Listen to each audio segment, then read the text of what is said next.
Folks, Black Star Network is here. Hold no punches. I'm real revolutionary right now. Support this man, Black Media. He makes sure that our stories are told.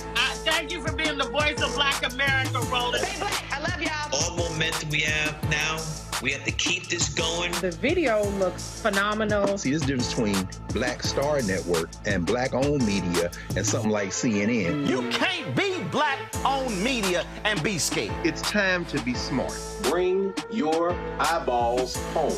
You dig?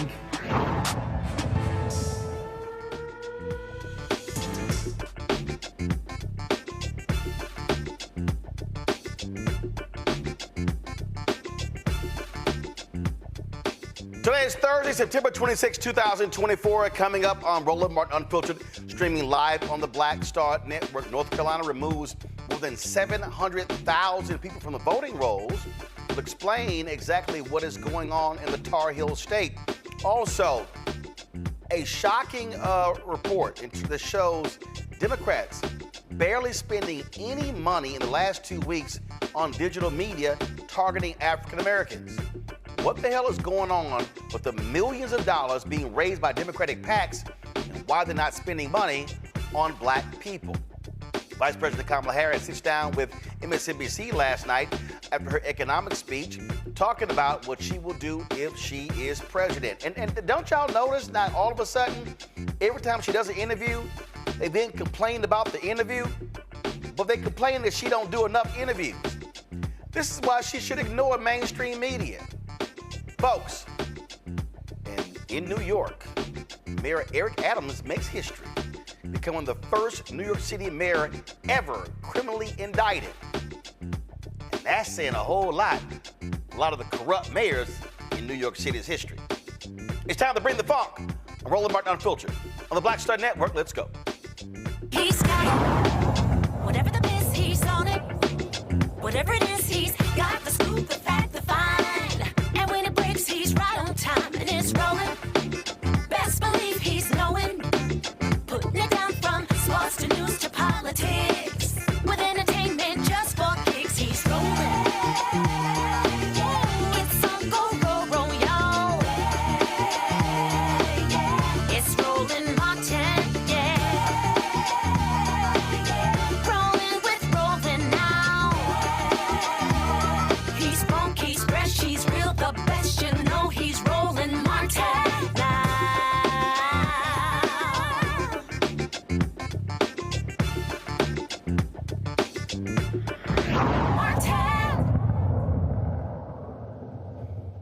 All right, how many times have y'all heard folks say, oh, Biden, Harris, they ain't doing nothing for Black people? You don't see them doing anything to address police brutality and what's happening with all these cops out here?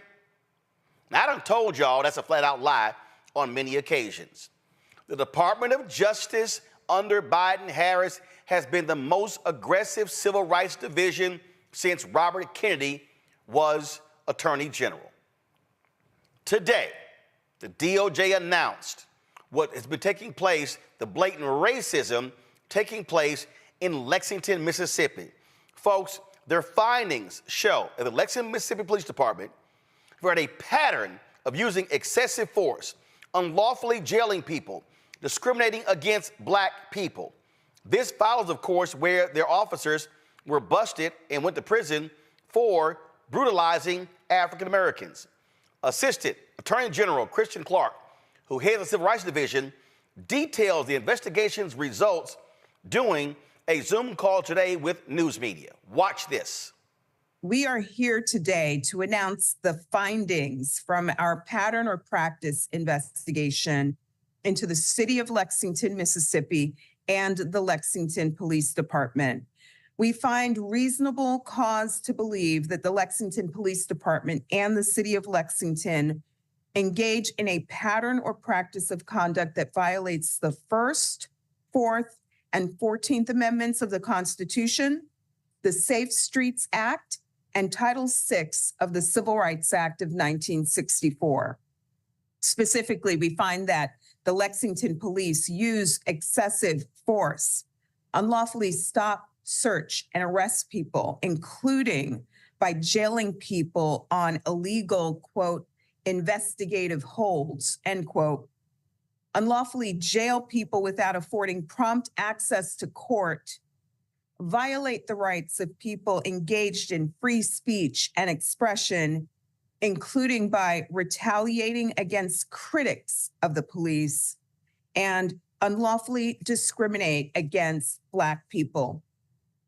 The department also unlawfully arrests, jails, and detains people based on their failure to pay money without assessing their ability to pay.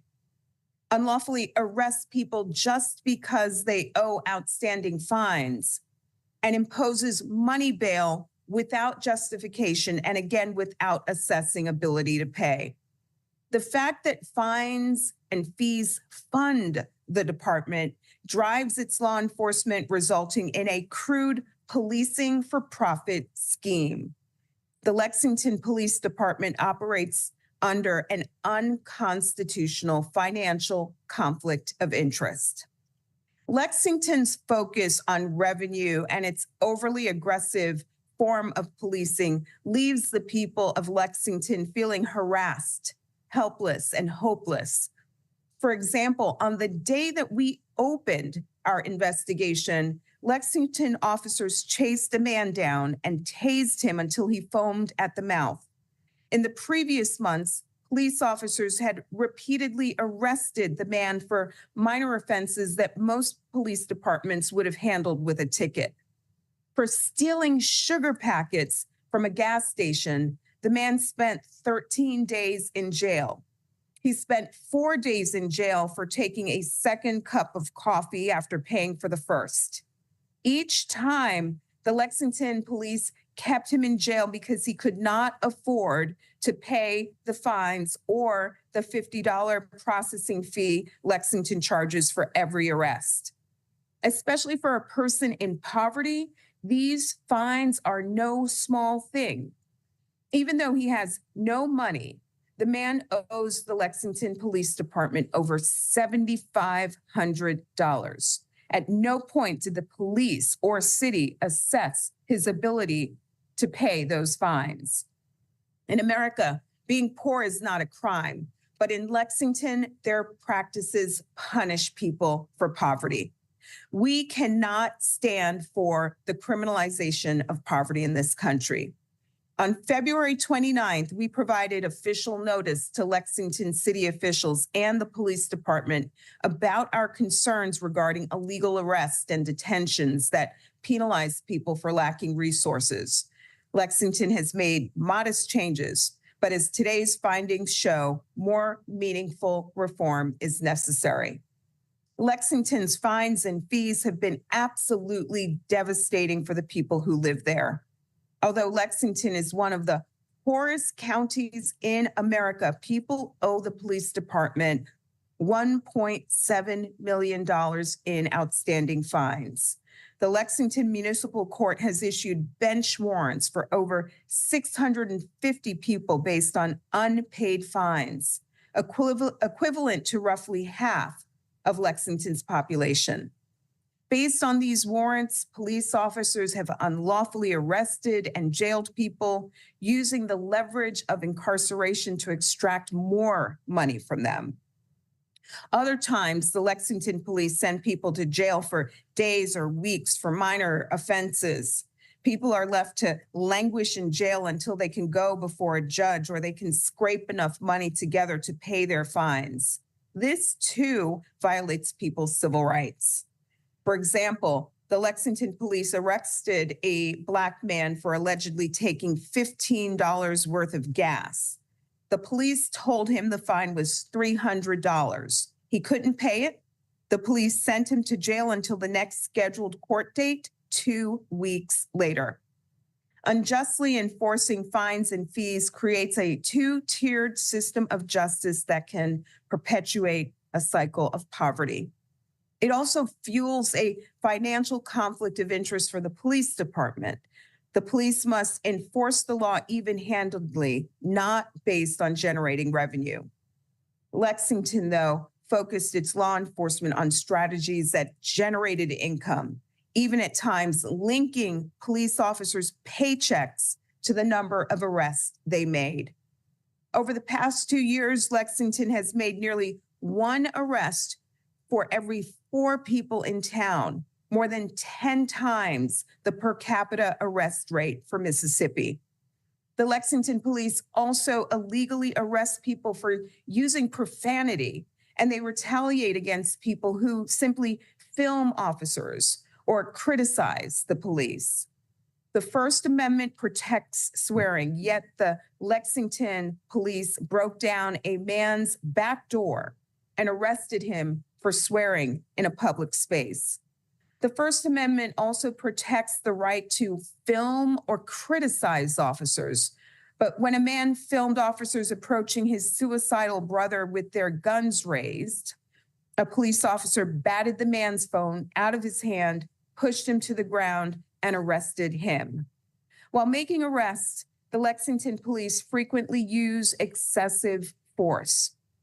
We found instances in which officers used a taser like a cattle prod to punish people or to make them comply more quickly with officers' orders. For example, officers used a taser to shock a Black man 18 times until he was covered in his own vomit and unable to speak or talk. Officers punch, hit, or kick people who are unarmed and handcuffed. One officer kicked a Black man in the groin so hard that he wet himself. Another used his gun to repeatedly hit a Black man already in handcuffs. Another officer knocked an elderly Black man unconscious. Nor are children spared from attack. An officer grabbed a Black child by the neck and shoved him into a patrol car, banging the child's head against the door frame. Black people bear the brunt of the Lexington Police Department's illegal conduct. Lexington's former police chief, Sam Dobbins, who regularly spoke disrespectfully to Black men, set in motion the aggressive enforcement of low-level violations. Dobbins left the department when recordings of him using racial slurs were released. Officials told us that with Dobbins gone, so too was the problem. We found, however, that the discriminatory practices he initiated continue unabated. We also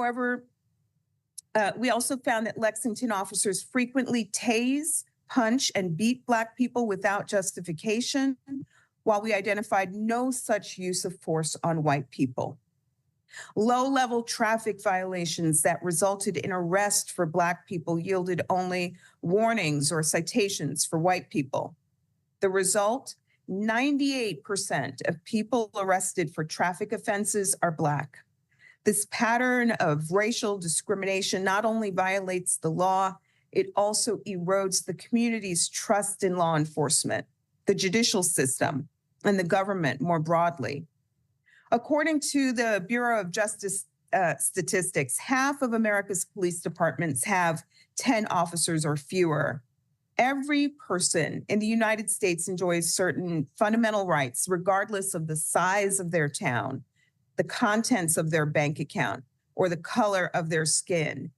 Residents of rural and underserved communities have the same rights and deserve the same protections as people who live in major cities. The Justice Department is committed to providing that protection. Police misconduct in smaller communities may not always garner national attention, but rest assured the Justice Department is watching. No city, no town, no law enforcement agency is too large or too small to evade our efforts to safeguard the constitutional rights that every American enjoys. Small and mid-sized police departments must not be allowed to violate people's civil rights with impunity. Lexington is a small rural community, but its police department has had a heavy hand in people's lives, wreaking havoc through use of excessive force, discriminatory policing, retaliation, and more. For too long, the department has been playing by its own rules and operating with impunity. It's time for this to end. To the people of Lexington, I want you to know that we heard you, we listened to your testimonies, and we thank you for having the courage to speak up. The Lexington Police Department and the city of Lexington have agreed to cooperate with the Justice Department to address the serious challenges we outlined today as we begin the hard, essential work of rebuilding trust and restoring equal justice under law. We need to continue to hear from the Lexington community in the coming days and weeks. We stand with the people of Lexington to extend justice to all its residents, rich and poor, regardless of their race. I need every black man and every black woman who's even thinking about voting for Donald Trump to come here and pay attention to what I'm about to tell you right now. What you just heard from Kristen Clarke, who heads the Civil Rights Division in the Department of Justice under President Biden and Vice President Kamala Harris, is egregious. It is shocking. It is pathetic. It is degrading, and it is demeaning. And what you just heard would never happen under Donald Trump. Let me remind y'all, Donald Trump, when he went to the Oval Office, he named Jeff Sessions his attorney general. They tried to get out of the Baltimore consent decree. A federal judge and the city said, absolutely not. They tried to get out of a consent decree in Chicago. Jeff Sessions literally said, and we're gonna find a clip for y'all, we need to pull back on these police and patterns and practices investigations because the cops are suffering from low morale. Bill Barr, who replaced Jeff Sessions, said the exact same thing. So how can you call yourself somebody who cares about black people, and you care about justice, and you care about equality, and you know damn well that there is a 180-degree difference between a Trump Department of Justice and a Biden-Harris Department of Justice? And there's going to be a big difference between a Trump-Vance Department of Justice and a Harris-Walz Department of Justice. The facts are there. This administration has had more than a dozen police pattern and practices investigations.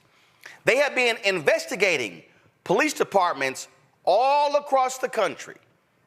They have been putting rogue cops in prison. They have been putting individuals committing hate crimes in prison. Can we say the same thing about the Trump-Pence Department of Justice? Absolutely not. I am not confused by any of this. And there is no way in hell any self-respecting black man or black woman or any person of conscience will be willing to vote for a thug like Donald Trump and J.D. Vance, knowing full well that they would never pick someone like Kristen Clarke to run the Civil Rights Division. That they don't care about people who are being beaten and humiliated. You heard her detail cops arresting people who swore at them knowing full well that's not against the law. Arresting people for a cup of coffee and putting them in jail for multiple days after the man had already bought a cup of coffee. If you want to see the biggest example of a difference between a president, a Democratic president, and a Republican president, all you got to do is look at the Civil Rights Division of the Department of Justice. But let me also add this as my final point before I go to my panel. The Civil Rights Division under Kristen Clarke, they've also been going after redlining. Did Trump go after redlining? No. Please, by all means, show me how aggressive Trump and Pence was when it comes to going after these banks for discriminatory practices against African Americans. I'll wait. Because you can't find it. Y'all can play games all y'all want to. And in 41 days, we will elect a new president. And I'm telling you right now, there's no way in the world I will consider voting for anybody who wants to give cops 100% immunity. I would never vote for somebody who wants to say to the cops, do as you wish. Whatever you want to do, knock some heads if you want to. And you just heard how this small police force in Lexington, Mississippi, and this ain't just Lexington, Mississippi. This is police forces in small towns, in rural America, in big cities, red and blue, need an aggressive Department of Justice overlooking them. Black man and black woman, do not be fooled. All you brothers out there talking about, yeah, Trump gonna put that money in my pocket. I'm gonna get some stimmies. No, you're not. But I can guarantee you this, he gonna bring back stop and frisk. I can guarantee you this, he's gonna allow cops to knock black men upside their heads. So y'all go ahead and play around if you want to. And don't come crying. If he wins, don't come crying later. Oh, my God. Where's Ben Crump? Where's Harry Daniels? Where's Lee Merritt? Can I take, where's Reverend Al Sharpton? Where's the NAACP? You going to say that if you sit your ass at home? You going to say that if you vote for Trump? I'm telling y'all right now, Donald Trump and Kamala Harris, it ain't even, they're not even in the same planetary system when it comes to holding rogue cops accountable.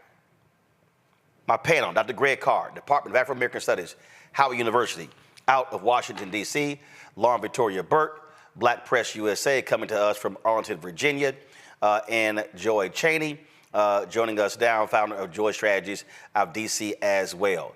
I had to make this point as clear as possible, Greg, because I see all these folks, and they're commenting on the posts that I make and others on Instagram and TikTok and Twitter and Facebook and Snapchat and all different fan base, Tumblr, all social media.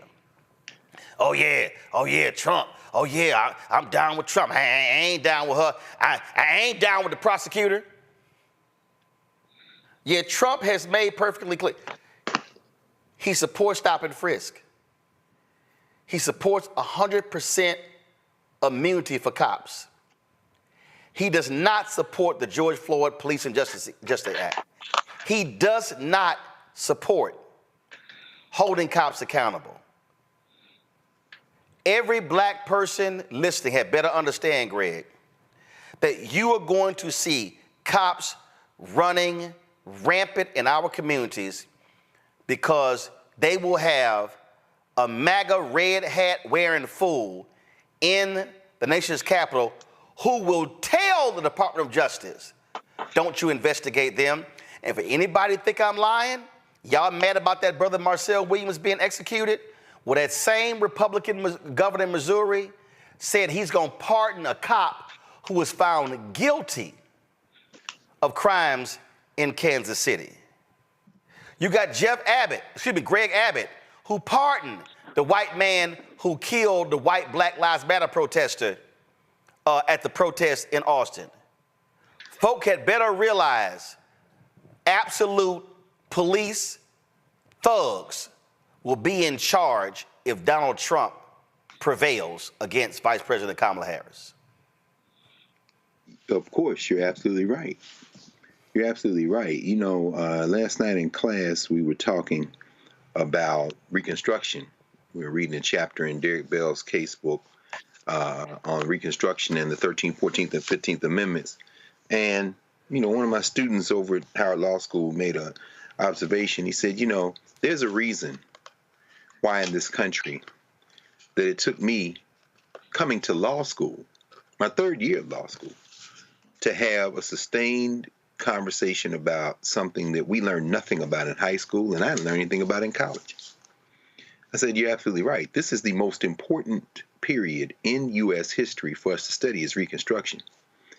And as you've talked about many times, Roland, what comes immediately after Reconstruction in this country is what the white boys, what the crackers called the redemption movement, the white lash movement, what Rayford Logan, historian, called the nadir, the dark period for African people, requiring us to undertake a second Reconstruction to make those Civil War amendments stand up, 13th, 14th, and 15th Amendments, in the 1950s and 60s. And since the 1960s, what these practitioners of devilment, I'll stop short of calling them devils, but only very closely short, have been doing ever since is trying to roll back not only the 1960s, but the 20th century. The vigilante force known as the police in this country, the patter-rollers, are licking their chops at the prospect of one of their own, an open white nationalist, assuming the vice presidency. I'm talking about Junior Varsity Vance, who threw, of course, his own family under the bus, who's currently throwing his wife under the bus and his children under the bus as he practices this form of hatred of everything non-white in his form of his immigrant shaming and blaming and falsifying descriptions of them. But the president of the United States, the malevolent force known as Dementia J. Trump, or Donald Trump by some, he is the wild card that will enable Junior Varsity Vance, who is a hardcore ideologue. Why? Because Donald Trump doesn't believe in anything but himself, and he'll say anything and he'll let people do anything. That license, the license that we'll see in a little town, not even an hour outside of Jackson, Mississippi, where they follow a man home based on tint on his windows and tase him for 15 seconds, where they lock up a man for swearing at the police. These white boys are the Klan. They are the Klan of the 19th century. They are the Redeemers movement. They are the Knights of the White Chameleon, the Ku Klux Klan. And they are licking their chops at finally taking the next quantum leap toward redeeming themselves in terms of white supremacy. That's what Make America Great Again means. And finally, I'll say this. For all the people out there who think that somehow Donald Trump might be better for you if you're of African descent, you've opened your mouth and you've put your whole rotten brain on display. You've demonstrated that you are a danger, not only to yourself, but to the rest of us. Lauren, there's somebody who's watching, Lauren, and they're saying, Roland, Trump doesn't believe those things. I'm a black man and Trump stands with me. Really? What I'm about to play for you is literally on his campaign website. This is where I found it. All you brothers who hollering Trump, Trump, Trump. Oh yeah, Trump. Oh yeah, I'm down with Trump. Listen to this.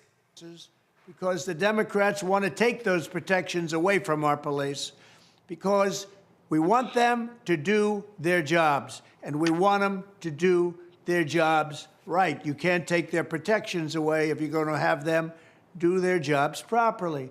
Second, to qualify for this new funding and all other Justice Department grants, I will insist that local jurisdictions return to proven common sense policing measures, such as stop and frisk. Very simple. You stop them and you frisk them.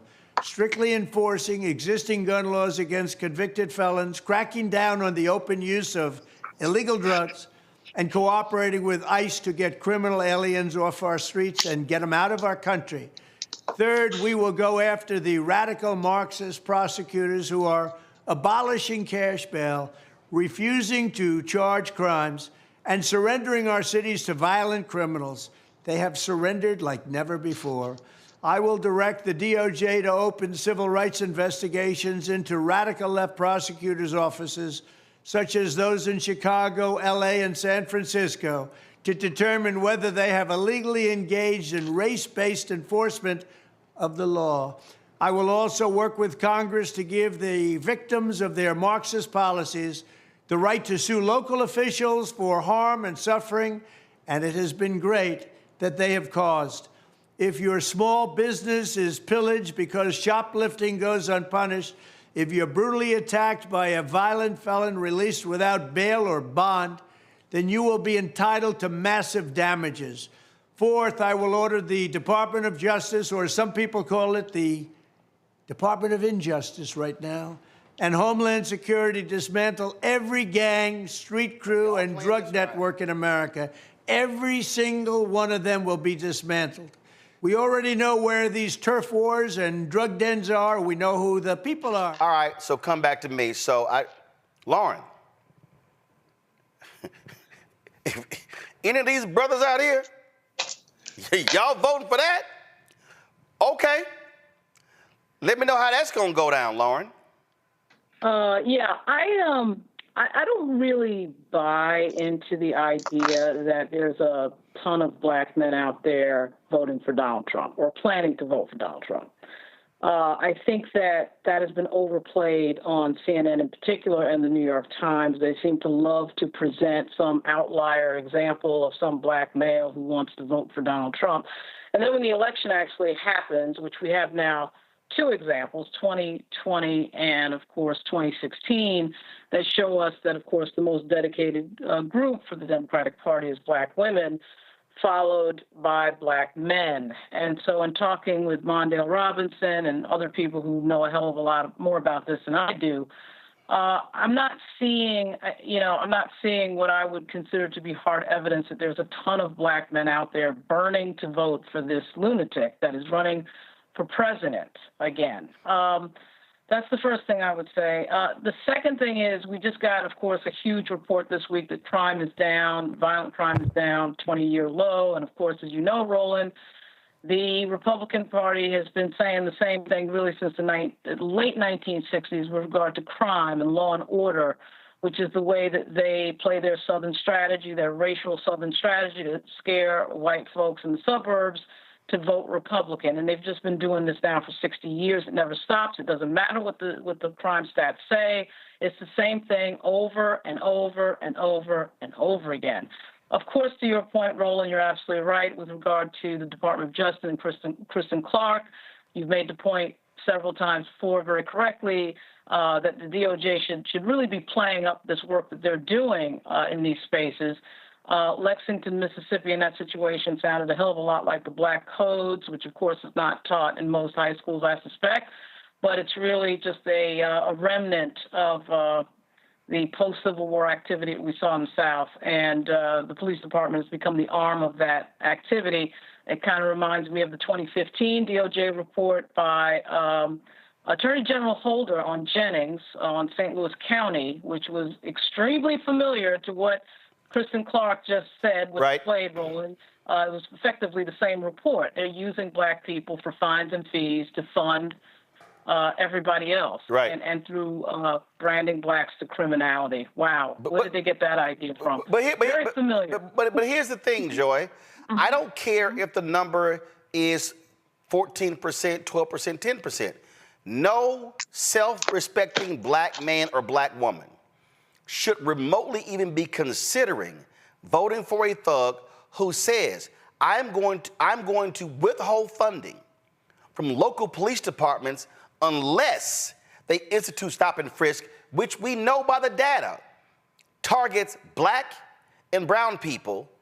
And in New York City, the crazy number of people who were not even guilty of anything. It was racial profiling. When this man says we're going to target Marxist prosecutors, know who he's talking about? Kim Foxx in Chicago. He's talking about, although she's no longer there, Aramis Ayala, who was in Orlando. The woman who took her place, same thing, who DeSantis pushed out. They're talking about Larry Krasner in Philadelphia. They're talking about the DA in Los Angeles. They're talking about every place, places in Virginia, places in New York City. They want to target progressive DAs because they want a hardcore, right-wing, lock them up and throw the key away prosecutors. So for all y'all black folks out here who were talking about the aftermath of George Floyd and y'all talking about how we get abused, this man wants to unleash law enforcement against this country, and he ain't talking about white people. No, he's not. This is a reinstitution of slavery, right? And when you are chasing Black people down in an effort to keep them in check and in line, this is what he's wanted. This is frankly what he's always wanted. Donald Trump has changed many of his positions over the years, but he's been pretty consistent. When you look at how he treated Central Park 5, some of the other positions he has taken, this person is not someone who cares about the average rank and file person who may come in contact with the justice system. In fact, he wants to unleash the justice system on all of those people, and in particular on Black and brown people. And poor whites, he'll get you too. He will get you too, because all of the things that would deny you bail, all of the things that would impose economic crimes on you, would also, on Black people, would also apply to you if you don't have the money to pay. So this is not anyone who is concerned about the rights of those within the criminal justice system who are interested in criminal justice reform. This is not anyone that you would want to put in. He's about celebrity, right? And he's about tricking you and thinking that you are not paying attention. And so, that's what this is about. And let me tell you, it's also a reminder of how important it is to have the right person in the Oval Office so that you can have the right person at all of the agencies across the country. Yes. You've said it before, Kristen Clarke is a national treasure. She has single-handedly sought justice for communities of color who have been abused. And let me tell you, if you are a community who is being abused out there by your police department, she has avenues for you to alert the Justice Department so that they can look into it. This is a person committed to justice. Again, for everybody to understand, the president appoints the attorney general. The attorney general picks his or her team, and so who heads the Civil Rights Division, who heads the SEC, who heads, we could go on and on and on. So don't think for a second, folks, that who you vote for the presidency doesn't matter. That's who picks who heads the EPA, Health and Human Services, the Pentagon. We can go on and on and on. So I'm going to say it again. No self-respecting Black man or Black woman should even remotely be thinking about voting for Donald Trump when that man plans to unleash law enforcement against Black people in this country. And let me be real clear. I know some of y'all are saying, oh yeah, well, put the thugs in jail. 90% of those people who were going through stop and frisk, they were innocent. Oh, let me go ahead and add this. Let me say this right here. Black men, I've been seeing a whole bunch of y'all tweeting about the execution in Missouri. I've been seeing a lot of y'all tweeting about Kamala Harris. She ain't say a word when that Black man being put to death. Y'all overlooked the fact that it was a Democratic DA who wanted the man taken off of death row. Y'all forget that it was a Republican Attorney General who stopped him, a Republican governor who stopped him, a Republican state Supreme Court who said move forward with the execution, a Republican U.S. Supreme Court that moved forward. But you may be asking, well, Roland, why are you bringing up executions and Donald Trump? Now, y'all remember, this was the ad that he took out right here. Now, first of all, no, this is Yusef Salaam's response, but I need y'all to remember, this is Yusef Salaam responding to Donald Trump. Donald Trump wanted to kill the Central Park 5. He said the death penalty, they deserve the death penalty. Okay, why am I bringing that up? Donald Trump lost in 2020. Y'all know what he did? He told Bill Barr, who could we execute? Again, I want all y'all brothers. I've been seeing y'all tweets. I've been seeing y'all posting. I want all y'all brothers who've been talking all that trash. I want y'all to answer this for me. How many people have been executed on the federal level by President Biden, Vice President Harris?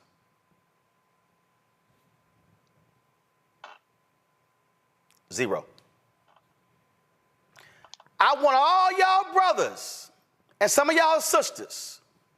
I've been seeing some of y'all tweets too, especially y'all FBA ADOS folk. How many federal executions took place under President Barack Obama?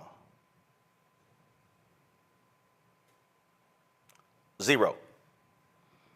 Now, I want all of y'all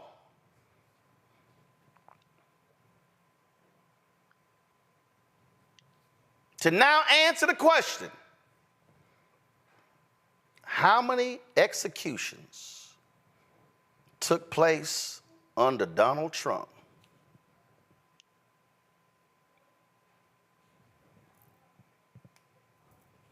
$13. Anthony, go to my iPad. This is a Rolling Stone article. Trump's killing spree, the inside story of his race to execute every prisoner he could. Look at this right here. Black man and black woman, before 2020, there had been 3 federal executions in 60 years. Then Trump put 13 people to death in 6 months.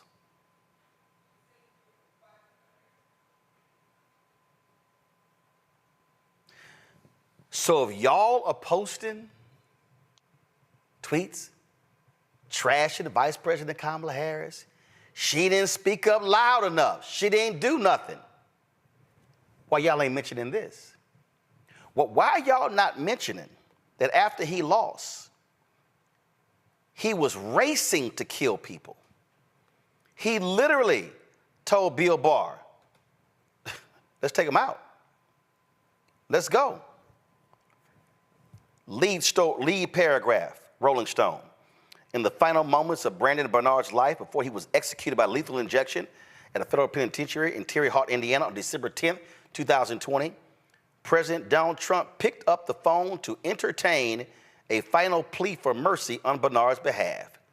The call was not with Bernard's family or his attorneys, nor was it with representatives with Bernard's family, nor was it representatives from the Justice Department's Pardon Attorney Office, who had recommended just days earlier that Trump spare Bernard's life. Rather, the call was with Jamal Fincher Jones, better known as Paul da Don, a music producer responsible for hits like Ludacris, Pimpin' All Over the World, and Nicki Minaj's Anaconda. Jones didn't know Bernard, but he had publicly endorsed Trump for re-election, and that, Bernard's advocates had correctly suspected, gave him the best chance of getting the president's ear. Trump took the call, but unfortunately for Bernard, it was too late. The president had days earlier spoken with the family of the victims in Bernard's case, a young couple who had been kidnapped and killed, and promised them the execution would go forward. I'm sorry, he told Jones, I can't do it. I'm gonna scroll back up. Representatives from the Justice Department's Pardon Attorney Office had recommended just days earlier that Trump spare Bernard's life.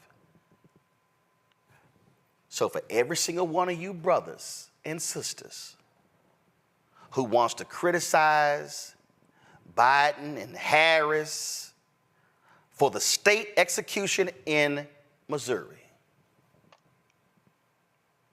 there have been 0 federal executions under Biden-Harris.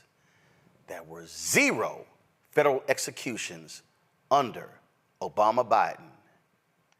There were 13 by Donald Trump in 6 months. And before I go to break, I'm just going to leave y'all with this right here. Before 2020, there had been 3 federal executions in 60 years. Then Trump put 13 people to death in 6 months. Now you tell me, who should be the 47th president of the United States? Trump or Harris? That ain't even a contest. It's absolutely Vice President Kamala Harris. I'll be right back. I'm Roland Martin Unfiltered on the Black Star Network.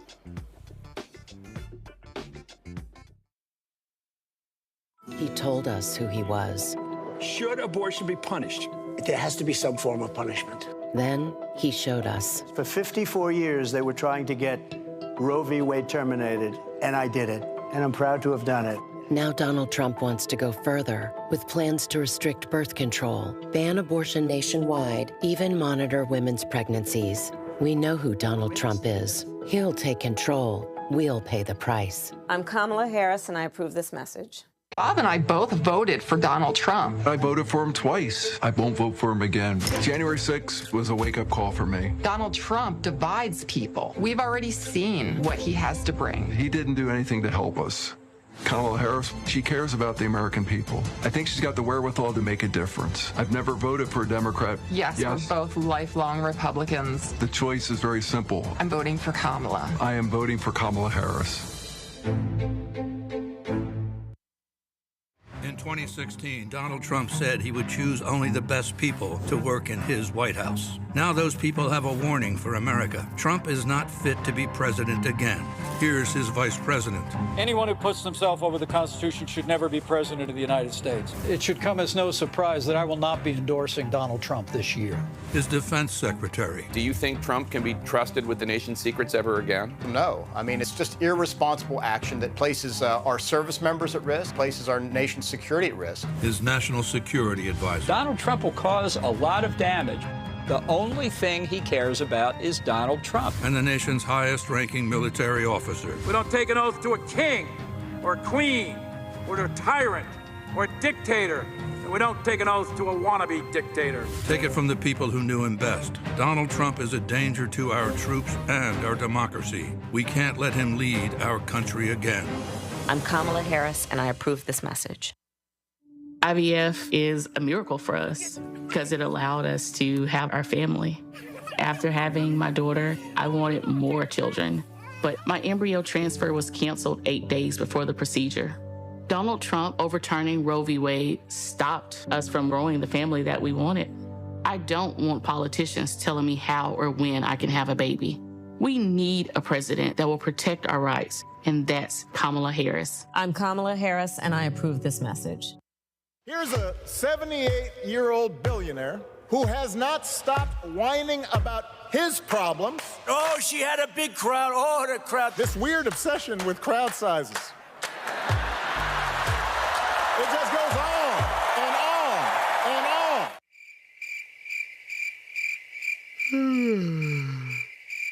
America's ready for a new chapter. We are ready for a President Kamala Harris. I'm Kamala Harris, and I approve this message. The overturning of Roe almost killed me. I had a blood clot in my uterus that caused my labor to have to be induced because of the overturn of Roe v. Wade. I wasn't able to get life-saving treatment sooner. I almost died. And that's because of the decision that Donald Trump made. I was able to get Roe v. Wade terminated, and I'm proud to have done it. The doctors and nurses were afraid that if they treated me in the incorrect way, that they would be prosecuted for that. And that's appalling. Donald Trump says that women should be punished. Do you believe in punishment for abortion? There has to be some form of punishment. For the woman? Yeah. I believe that women should have reproductive freedom to make the choices about their own bodies. 4 more years of Donald Trump means that women's rights will continue to be taken away one by one by one by one. This has to stop because women are dying. I'm Kamala Harris, and I approve this message. What's up, everybody? It's your girl, Latasha from the A. And you're watching Roland Martin Unfiltered.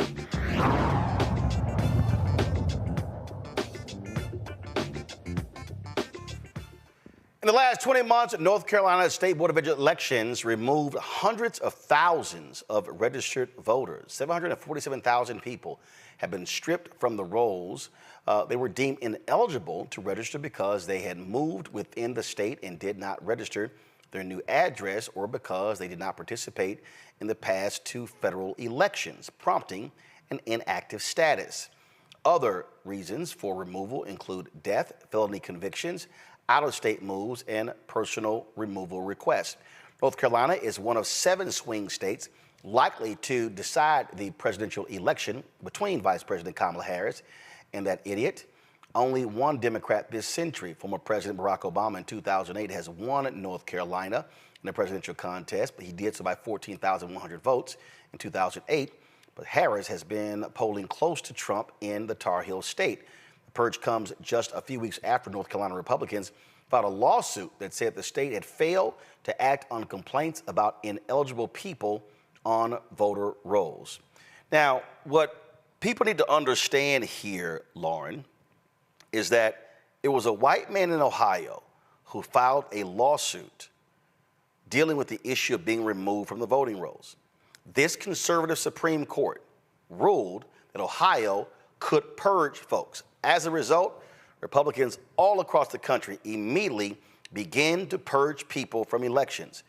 They decided that even though that guy had not voted in several elections, it was okay to get rid of them. Now, that still, to me, is dumb, that you're purging people because they did not vote in a couple of presidential elections. They could have voted in local elections, but this is what Republicans have always wanted. They need to shrink the electorate to give them a better shot at winning. Yeah, and then they need to not change any of their policies to expand the electorate for their party, which they refuse to do. For some reason, they always refuse to expand their ideas or their policy ideas to get more people under the tent of, of their party. So, it's a strategy, of course, of shrinking the electorate joined with never changing anything policy-wise. And really, with the MAGA Republicans, they're floating into a zone here of really not having any policies. They just have this sort of strongman, dictatorial style of their MAGA leader, Donald Trump, sort of standing there, not really talking in any policy detail.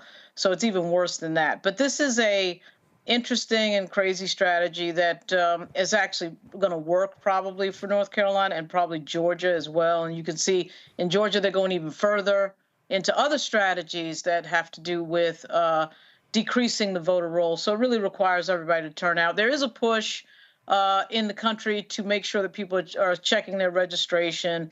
So with early voting in particular, that's a big advantage because you have time to check your registration. You're not waiting for November 5, 40 days from now to see if you're on the rolls. But it's an unfortunate new strategy on the Republican side.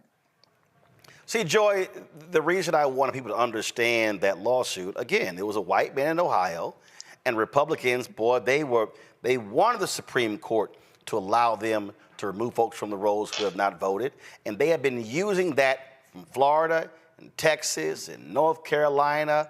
I mean, you could go on and on and on, the places where they have been using that, because if they have openly stated, if we shrink the voting rolls, if we get rid of ballot drop boxes, if we require voter ID. I mean, I'll never forget, in 2012, a leading Republican legislator in Pennsylvania stood up and publicly said, Mitt Romney is going to win Pennsylvania because of voter ID. That's right. That's right.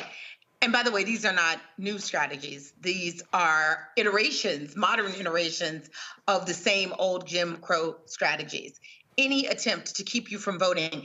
And then, what is new then, now they're adding it such that even when you vote, even if you win, if you don't win about big enough margins, they might try to undo the election or not see electors. So these folks are committed. But here's what we do. I don't want us to focus. The lawyers are going to take care of these things. We have to talk about them, but I want you to focus on what you have to do. As we already said, you got to check your registration. You cannot wait until election day to vote. I know somebody, I like to vote on election day. It's about what you like. It's about getting out in front and making sure that no one can rob you of your vote. So vote early. Bring other people to vote early. Check your name on the roll if you are a woman and you have a hyphenated name, or if you've recently changed your name, if you've recently moved, anything. Check your registration status. Make sure you have everything that you need and bring your ID to the polls even if you don't have to. You want to take every redundancy to make sure that you can vote.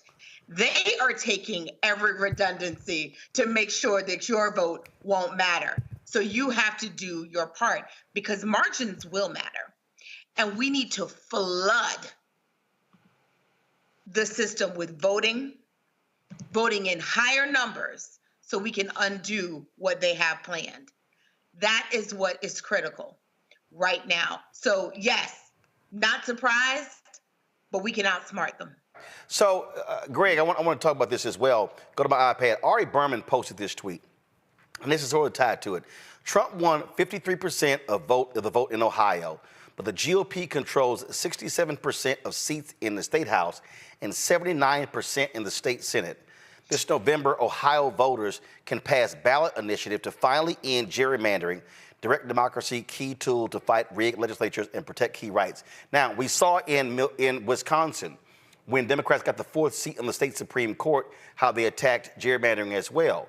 And so these ballot initiatives are so important because Republicans have been fighting it. And the reason they're doing a ballot initiative there, the voters had already voted on this, and the legislature in Ohio totally ignored them. Same thing happened in Michigan. They were like, nah, you can't do it.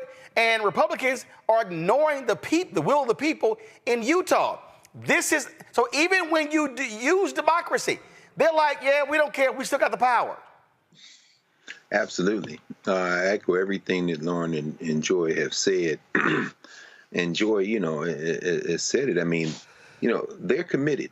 These white nationalists know that it's the end of their funky dream. We're going to break their backs.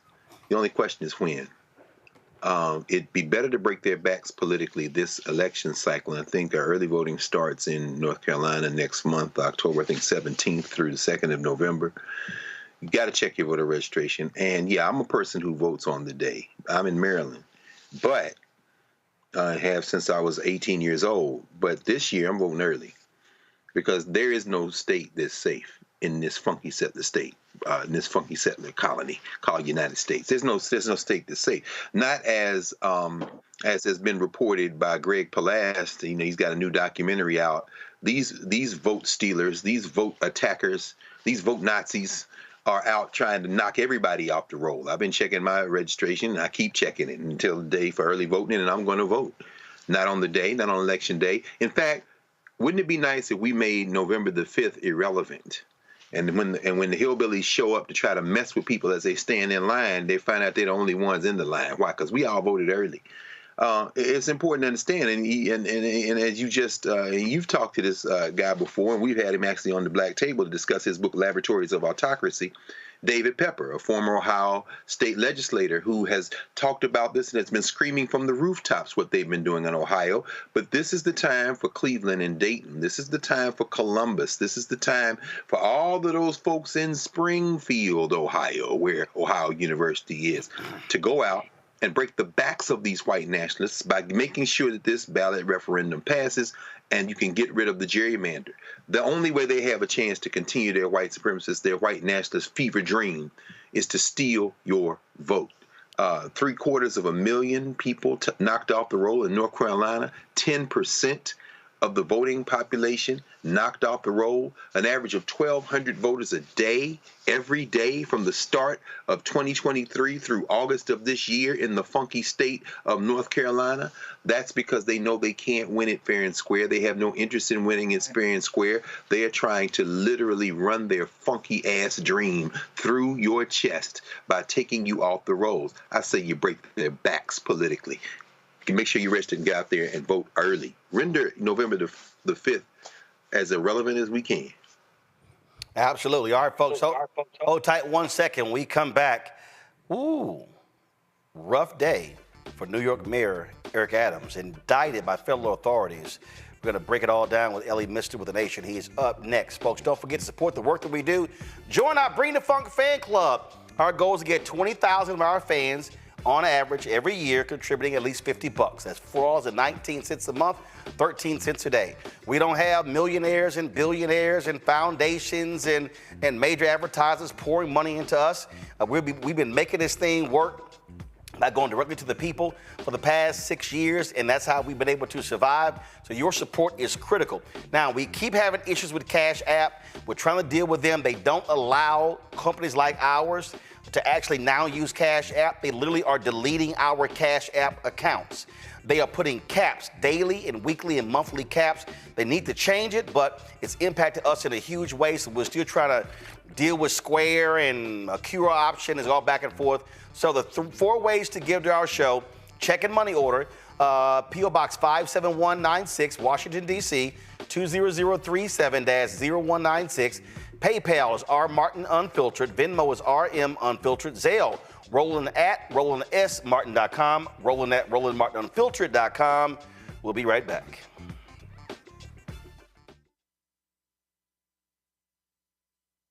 He told us who he was. Should abortion be punished? There has to be some form of punishment. Then he showed us. For 54 years, they were trying to get Roe v. Wade terminated, and I did it, and I'm proud to have done it. Now Donald Trump wants to go further with plans to restrict birth control, ban abortion nationwide, even monitor women's pregnancies. We know who Donald Trump is. He'll take control. We'll pay the price. I'm Kamala Harris, and I approve this message. Bob and I both voted for Donald Trump. I voted for him twice. I won't vote for him again. January 6th was a wake-up call for me. Donald Trump divides people. We've already seen what he has to bring. He didn't do anything to help us. Kamala Harris, she cares about the American people. I think she's got the wherewithal to make a difference. I've never voted for a Democrat. Yes, we're both lifelong Republicans. The choice is very simple. I'm voting for Kamala. I am voting for Kamala Harris. In 2016, Donald Trump said he would choose only the best people to work in his White House. Now those people have a warning for America. Trump is not fit to be president again. Here's his vice president. Anyone who puts himself over the Constitution should never be president of the United States. It should come as no surprise that I will not be endorsing Donald Trump this year. His defense secretary. Do you think Trump can be trusted with the nation's secrets ever again? No. I mean, it's just irresponsible action that places our service members at risk, places our nation's security at risk. His national security advisor. Donald Trump will cause a lot of damage. The only thing he cares about is Donald Trump. And the nation's highest-ranking military officer. We don't take an oath to a king or a queen or to a tyrant or a dictator. And we don't take an oath to a wannabe dictator. Take it from the people who knew him best. Donald Trump is a danger to our troops and our democracy. We can't let him lead our country again. I'm Kamala Harris, and I approve this message. IVF is a miracle for us because it allowed us to have our family.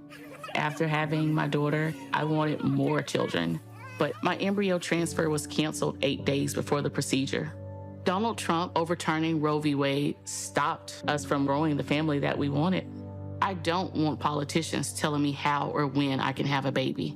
We need a president that will protect our rights, and that's Kamala Harris. I'm Kamala Harris, and I approve this message. Here's a 78-year-old billionaire who has not stopped whining about his problems. Oh, she had a big crowd. Oh, the crowd. This weird obsession with crowd sizes. It just goes on and on and on.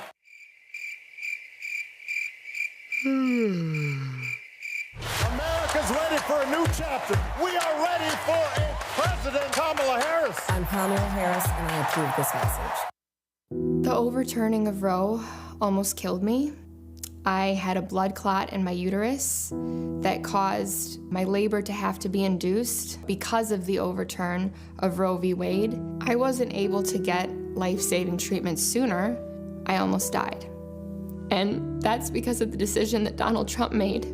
I was able to get Roe v. Wade terminated, and I'm proud to have done it. The doctors and nurses were afraid that if they treated me in the incorrect way, that they would be prosecuted for that. And that's appalling. Donald Trump says that women should be punished. Do you believe in punishment for abortion? There has to be some form of punishment. For the woman? Yeah. I believe that women should have reproductive freedom to make the choices about their own bodies. 4 more years of Donald Trump means that women's rights will continue to be taken away one by one by one by one. This has to stop because women are dying. I'm Kamala Harris, and I approve this message. Hello, I'm Jamia Pugh. I am from Coatesville, Pennsylvania, just an hour right outside of Philadelphia. My name is Jasmine Pugh. I'm also from Coatesville, Pennsylvania. You are watching Roland Martin Unfiltered. Stay right here.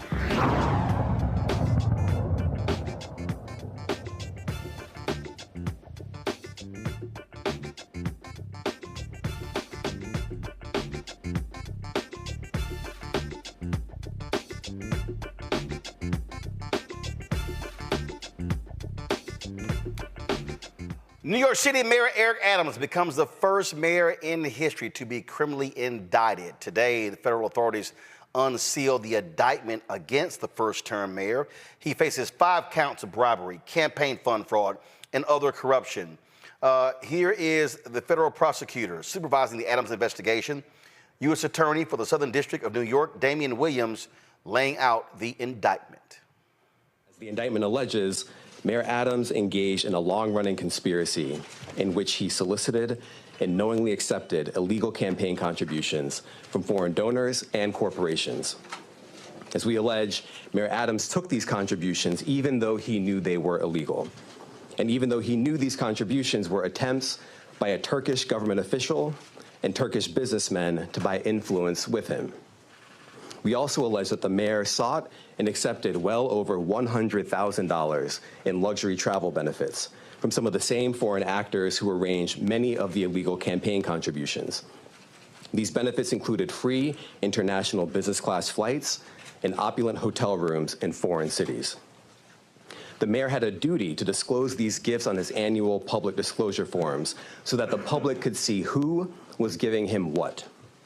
But as we allege, year after year after year, he kept the public in the dark. He told the public he received no gifts, even though he was secretly being showered with them. We allege that Adams accepted these benefits knowing that they were given to him because of his position. And in exchange for some of those improper benefits, he intervened in the New York City Fire Department's inspection process for a building owned and operated by the Turkish government, allowing it to open even though it had not passed the fire inspection. The corruption alleged in the indictment is, as I said, long-running. As we allege in the indictment, Adams' solicitation of illegal campaign contributions began in 2018. After he started raising funds for his 2021 mayoral campaign, he agreed to take contributions offered by multiple Turkish businessmen, several of whom he met in Turkey. Adams knew that these wealthy individuals could not legally donate in a U.S. election. Federal law clearly prohibits foreign donations. That's how we protect our elections from foreign influence. Yet Adams directed his staff to pursue this illegal money to support his campaign for mayor. And as we allege, Adams continued to pursue foreign money in secret well into 2021. And it didn't stop with his first campaign for mayor. As we allege, in 2023, the mayor rekindled these corrupt relationships, seeking more illegal campaign contributions from some of the same foreign sources to support his re-election campaign. Adams also took contributions that broke other laws. As we allege, he sought contributions from businessmen far in excess of what the law allowed. He also allegedly sought contributions from corporations, which are not allowed to contribute at all in New York City elections. Many of those illegal corporate contributions were organized by the same people who organized the illegal foreign contributions. And Adams allegedly disguised them all in the same way by accepting the money through so-called straw donors. A straw donor contributes someone else's money, hiding the money's illegal source, such as a foreign businessman, a corporation, or a wealthy New Yorker who has already contributed the maximum amount allowed.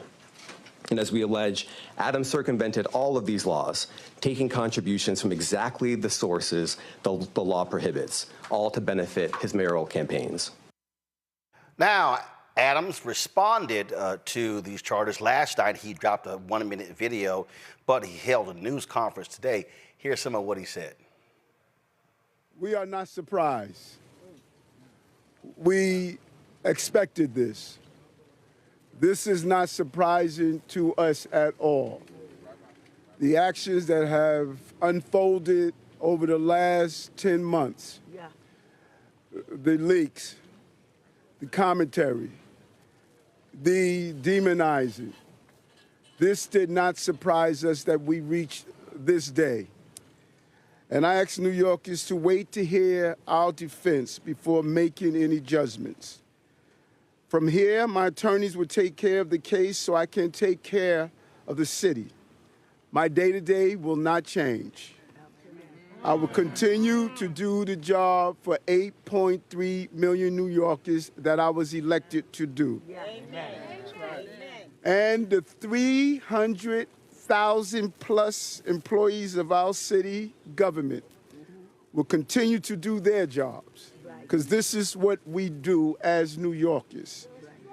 It's an insult to the hardworking people of the city that anyone would say that they won't do their jobs while this case proceeds in the background. They are dedicated public servants, and I have been one of them for many years. And they're going to continue to do their job, moving the city forward every day. It's an unfortunate day, and it's a painful day. But inside of all of that, it's a day where we will finally reveal why for 10 months I have gone through this. And I look forward to defending myself and defending the people of this city as I've done throughout my entire professional career. Joining us right now is the justice correspondent for The Nation, Ellie Mistel. Ellie, glad to have you here. Ellie, one of the things that's interesting here is that Breonna Suggs, who of course worked in the campaign, when FBI agents showed up at her door, she frantically called Mayor Adams, and he was on his way to Washington, D.C. To participate in a White House event dealing with immigration. This is what the indictment says, Ellie. After learning that FBI agents had arrived at her residence, but before answering their repeated knocks at her door, the Adams fundraiser called Adams 5 times, even though the agents had not yet given the Adams fundraiser any indication of the purpose for their visit. When the Adams fundraiser then spoke with the FBI agents, she agreed to discuss many subjects, but refused to say who had paid for her 2021 travel to Turkey. As the FBI agents departed the Adams fundraiser's residence, Adams attempted to call the Adams fundraiser's phone. On the morning that the FBI agents executed this search, Adams had flown to Washington, D.C. for a publicized official meeting, but upon learning about the search, Adams canceled the meeting and immediately returned to New York City. Ellie, you've gone through this indictment. What do you make of it? Is Adams in some serious trouble? Yeah, so when you read through some of the text that the FBI has collected about Eric Adams and this general Turkish scheme, I'm reminded of the famous quote from The Wire where Stringer Bell asked the young Hopper, "Brother, is you taking notes about a criminal conspiracy?" That's pretty much what Adams and his people did. They, I think, fell for the false gospel of deletion, right? The idea that you can text something out there, then delete it from your phone, and it's gone forever, and nobody will ever know. And that's just not the case. So one of the most things in the indictment is when an Adams staffer says to Adams, to be on the safe side, you should probably delete all of our communications about this Turkish travel deal. And Adams responded, "Always do," which is a text the FBI and the Southern District of New York have. So like that's scope. That's kind of the scope of how deeply in trouble Adams is. So, for folks, first of all, so you have encrypted apps out there, okay? You have WhatsApp, you have Signal, things along those lines. First of all, Ellie, there are many people who believe that the FBI has a back door to the WhatsApp, and so you think you delete it. There are other apps like Signal, like Wire, and some others that, look, you have the Russian guy, I think he's a Russian guy, I forgot where he's from, over Telegraph, and they arrested him, and he was like, okay, I'll turn over everything to y'all. So some of those apps, they ain't WhatsApp. So bottom line is, you thought you deleted the stuff, you didn't. And in fact, this is also what they picked up on June 22nd, 2018, the same day as the fundraising event just described. The Adams staffer and the promoter discussed by text message a possible trip by Adams to Turkey. The promoter stated in part, fundraising in Turkey is not legal, but I think I could raise money for your campaign off the record. The Adams staffer inquired, how will Adams declare that money here? The promoter responded, he won't declare it, or will make the donation through an American citizen in the U.S., a Turk. I'll give cash to him in Turkey, or I'll send it to an American. He will make a donation to you. The Adams staffer replied, I think he wouldn't get involved in such games. They might cause a big stink later on, but I'll ask anyways. The Adams staffer then asked, how much do you think would come from you? The promoter responded, max 100,000. The Adams staffer wrote, 100K? Do you have a chance to transfer that here? We can't do it while Eric is in Turkey. To which the promoter replied, let's think. After this conversation, the Adams staffer asked Adams whether the Adams staffer should pursue the unlawful foreign contributions offered by the promoter. And contrary to the Adams staffer's expectations, Adams directed that the Adams staffer pursue the promoter's illegal scheme. That's the staffer saying, hey man, he ain't gonna do that because it's illegal. She said, hey bro, what you wanna do? He was like, yo, show me the money. So there are two legal things to pick up from that, right? One is how deep they've got Adams, because that Adams staffer, that person is state's evidence, right? You don't get that kind of information in your indictment unless that staffer has flipped as now telling all the stories about Eric Adams and what he said and what he directed them to do, right? But that also, therein lies the beginnings of what Adams' defense is going to be. Now, look, right now, he's in his Law and Order phase where he's like, it's all lies. And he's doing the Trump playbook right now. They're trying to get to me by trying to get to you by going through me and all that bullcrap. None of that is a sufficient legal argument. What his actual legal argument will be once he gets to court is going to be dependent all on those staffers. Hey, man, I didn't know what's going on. I didn't know where the money was coming from. That's all on them. It was up to them to make sure that these contributions were legal, right? Like that's going to be the core of his defense. Ignorance, right? Now, the reason why he's going to have a problem with that defense is all of the stuff in the indictment about his travel, right? The stuff about his travel is important, is illegal, but it's critical in establishing his knowledge and complicity in the scheme, because there is various allegations about Adams essentially paying economy class tickets on Turkish Airways, yet get first class or business class seats on Turkish Airways all throughout the globe, not just to Turkey, where he says literally Istanbul is always the first stop, but to Sri Lanka, to France, to China. He's always flying Turkish Air, and he's always in first class or business class, despite never paying for a first class or bus ticket. It is going to be very hard for Eric Adams to stand up in front of a New York jury and say that while he paid for an economy class ticket, he didn't know he was flying first class, right? Because that's the kind of thing you know. You kind of notice if you're in first class and ain't paid for it, right? Like that's just common sense. So when they're able to establish that, that's going to make it very hard for him to then say he didn't know nothing about nobody, right? So I think that's how they're going to get him when they go to trial. But again, he's going to try to blame all on his staffers. This one here, this probably was a goodie right here, Ellie. On November 6, 2023, FBI agents executed a search warrant for the electronic devices used by Eric Adams, the defendant. Although Adams was carrying several electronic devices, including 2 cell phones, he was not carrying his personal cell phone, which is the device he used to communicate about the conduct described in this indictment. When Adams produced his personal cell phone the next day in response to a subpoena, it was, quote, locked. such that the device required a password to open. Adams claimed that after he learned about the investigation into his conduct, he changed the password on November 5th, 2024, and increased the complexity of his password from 4 digits to 6. Adams had done this, he claimed, to prevent members of his staff from inadvertently or intentionally deleting the contents of his phone because, according to Adams, he wished to preserve the contents of his phone due to the investigation. But Adams further claimed he had forgotten the password he had just set and thus was unable to provide the FBI with the password that would unlock the phone. Now, Ellie, here's the first thing. So you changed the password so your staff would not go in and delete stuff. First question, why would your staff go into your personal phone and delete stuff if you were doing stuff legally? The second question is, how the hell you reset the password and now your ass can't get into your personal phone because you can't remember the digits?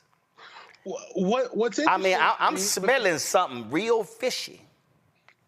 What's interesting for me with all this, Roland, is that Adams used to be in law enforcement, right? He's a former cop. Right. So why does Adams think that law enforcement is stupid? Like why does Adams think that this is going to work? That shit don't even work on Law and Order or CSI.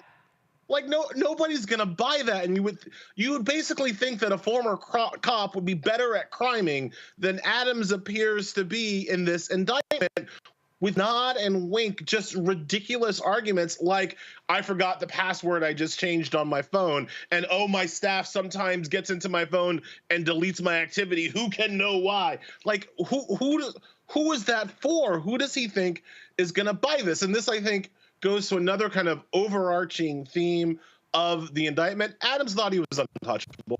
Adams thought that nobody was going to come after him. And really, let's remember, Adams is now the first sitting New York mayor to be indicted on federal charges. But let's talk as adults here, Roland. Adam ain't the first New York City mayor to commit some federal crimes, all right? We can go back to John Lindsay, Jimmy Walker. We can go back to lots of New York mayors who did lots of shady stuff. Adams is the first one to be indicted for any of that shady stuff, right? Now, I would point out that the mayors that I just mentioned happen to be white mayors, while Adams happens to be a black mayor, and maybe Adams is the one who forgot that, right? As people have been saying, you know, your mama tells you, honey, you can't do what they do. And I do, reading the indictment, I do get that Adams thought he was going to be held to the rules that affected every other white mayor before him, not realizing, no. He was going to be held to the rules. And the rules are, you can't take money from foreign contributors. You have to cooperate with the FBI, and you can't delete stuff on your phone. Those are the rules that were going to be applied to him. And there's one more thing in the indictment, Roland, that really, I think as a New Yorker, should really piss people off, all right? New York has a very good, very progressive program where the city will match small dollar donations to political campaigns up to $2,000, right? So we, the New York taxpayers, with candidates up to $2,000 in matching funds to try to kind of diminish the corporate and wealth influence in our New York State and city elections, right? Adams, for all of these shady contributions, for all of these foreign contributions, structured them so they would be available to receive those matching funds. So according to the indictment, even though Adams knew that he was $1,000 from a Turkish university, he was structuring those payments to be small enough that not only would he get the money that he wasn't allowed to take from Turkey, but that he would get public taxpayer matching funds for that money. And I think that just as a New Yorker, and that was about $10 million, right? Right, he got about $10 million of public money through that, and I think that as a New Yorker, that sticks in your craw, man. Like that's not okay. And so again, I think when you put it all together, you have the picture of a man who thought he was untouchable, who got touched today. Oh, he got touched, all right. Before I go to your law school classmate, Joy Cheney, I'm going to show you this Last here. 03 coming out. This is a chart right here of all the free travel he got. Free upgrade to business class for 2, round trip ticket to New York to India. Was it disclosed? Nope. Round trip from New York to France, Turkey, and China. Heavily discounted hotel rooms in Istanbul, 41 grand. Disclosed? Nope. Business class tickets for 2, round trip from New York to China. Disclosed? Nope. Free upgrade to business class for 2, round trip from New York to Hungary. Disclosed? Nope. Free upgrade to business class for 1 flight from New York to Turkey. Free stay at a hotel in Istanbul. Free meals, transportation, and entertainment in Istanbul. Disclosed? Nope. Free upgrade to business class for 2 on a round trip from New York to Turkey. Disclosed? Nope. Free upgrade to business class for 2 on a round trip from New York to Ghana. Free meal and transportation during Istanbul layover. Disclosed? Nope. You look at right here, you're talking about almost $100,000 in trips. And I'm just trying to figure out, that's a lot of travel to Turkey. Why? Roland, Why is this mayor of New York constantly going to Turkey? Roland, I agree that all that is bad, but why are we talking about Clarence Thomas? I thought we were talking about Eric Adams. I'm sorry. Yeah, that's right. But no, I'm sorry. No, this is about 100,000 in free trips for Eric. Clarence got about 4 million. So, you know, if you do less than 3 million, you get indicted. But if you got 4 million in Supreme Court justice, it's all good. What it shows, again, is how just off the chain the Supreme Court justices are, right? That if you are the mayor of one of the wealthiest cities on the planet, you cannot do this. This is actually an indictable crime if you're the mayor of a city. But if you're one of the 9 unaccountable, supremely powerful Supreme Court justices, apparently you can do this all day and nothing ever bad happens to you, and it's not an indictable crime. And I think that juxtaposition, that imbalance and incongruity really stands out to me as I look at all of Adams' travel expenses. In terms of your actual question, like why is he globetrotting around the world? Clearly the man is fundraising. And that's you go to where the money is. Adams was going to where the money is, and guess what? It wasn't in Flatbush, right? It wasn't up on Columbus Circle, right? He went to where the money was, and the money was in Ankara. Joy. Ellie, you get better and better with time. HLS class of 2003. Let me tell you, I remember another HLSer, Barney Frank, said, he quoted, "Never write if you can speak, never speak if you can nod, never nod if you can wink, and never wink if you can do nothing." Eric Adams would have done well to take that advice. It's an old quote, not attributed to Barney Frank, but he quoted it well. Eric Adams is in deep stuff. But let me ask you this. Does he need to resign? Because we have AOC asking for his resignation. That seems to be the boring go-to, is that everyone has to resign when you've been indicted. What do you? Yeah, so I obviously think he should. Look, I think that I believe in innocent until proven guilty. Absolutely.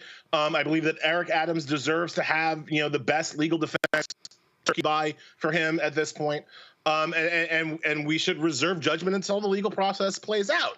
But the question about resignation is a question about whether or not this guy has the trust and the confidence and the ability to run the city effectively, properly during this firestorm. And I think that is clearly no. First of all, it'd be good to have a phone when you're the mayor of New York City, right? And right now, Eric Adams can't be trusted to have one, right? So just straight up, like, number one, this man cannot be trusted with electronic devices. That's kind of a problem running the city.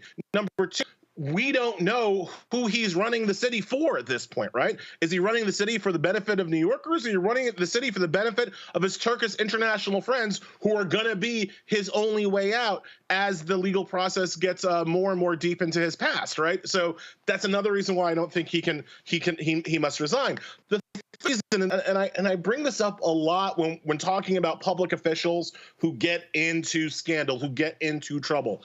The idea that any particular public official is important or indispensable is just wrong. That is just not how our systems are supposed to work. If I may quote Bill Belichick, next man up. All right, like we've got other people in the city who are capable, willing, and able, aren't embroiled in international scandals. Jumaine Williams, the current public advocate, would take over if Adams stepped down. He's capable. He's fine. Let him have a shot at running the city now, right? Because the person is not important. The position, office is important. And the whole point of a democracy is that we should be able to cycle through unimportant people who hold relatively important jobs. I don't know. When the NYPD commissioner resigned, they named the replacement the next damn day. You know what happened? They went and grabbed his damn phone the next day. I was like, damn, that was quick. Lauren, go. Hey, how you doing? You know what? I just think this whole thing makes me nervous. I was born in the Bronx, and I worked in the New York State government when I was a teenager because my mother worked for a politician. And when I see that we have had 110 mayors and only 2 black ones, and then one of the 2 black ones is the only one to be indicted in the history of the city of New York, it just makes me nervous. I can't deny that it makes me nervous. Damian Williams makes me nervous. He had a case against the former Lieutenant Governor Brian Benjamin that turned into a bust. And then, of course, we watched prosecute Sean Combs. And then, of course, now we have the mayor of New York being prosecuted. And even though I think that Sean Combs is a bad actor, and we know certain facts that are pretty obvious right now, certainly the video of him beating his girlfriend, et cetera, and so on. It's 3 different cases, of course, but anytime I see a black politician get prosecuted, I just get nervous. And I've read most of the indictment.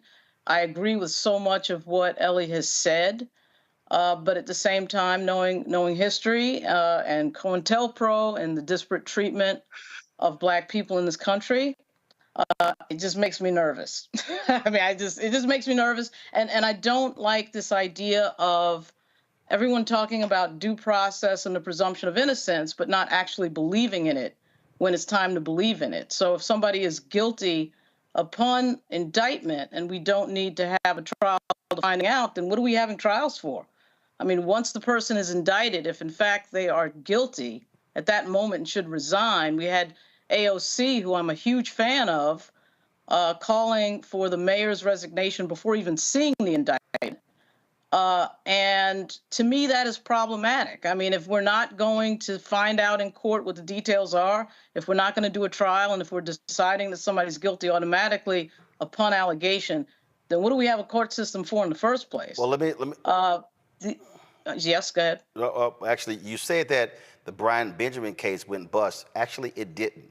Go to my iPad. Well, first of all, no, hold up. It's spinning. No. Hey, first of all, no, this is fact. This is from March 8th, 2024. A federal appeals court on Friday revived corruption charges against former Lieutenant Governor Brian Benjamin of New York, saying prosecutors had sufficiently demonstrated a plan to funnel state money to a now deceased developer in exchange for campaign contributions. They overturned a court in December 2022, and so that case has been revived. I just want to go ahead and just state that as a matter of fact. Ellie, your response to Lauren? We share those concerns, and like I said, I do not believe that Eric Adams is the first New York City mayor to commit federal crimes. I mentioned Jimmy Walker, John Lindsay, at least. Right? We know we're like famously, this is the city that produced Boss Tweed. You can't tell me that Eric Adams is the first mayor to commit major federal crimes.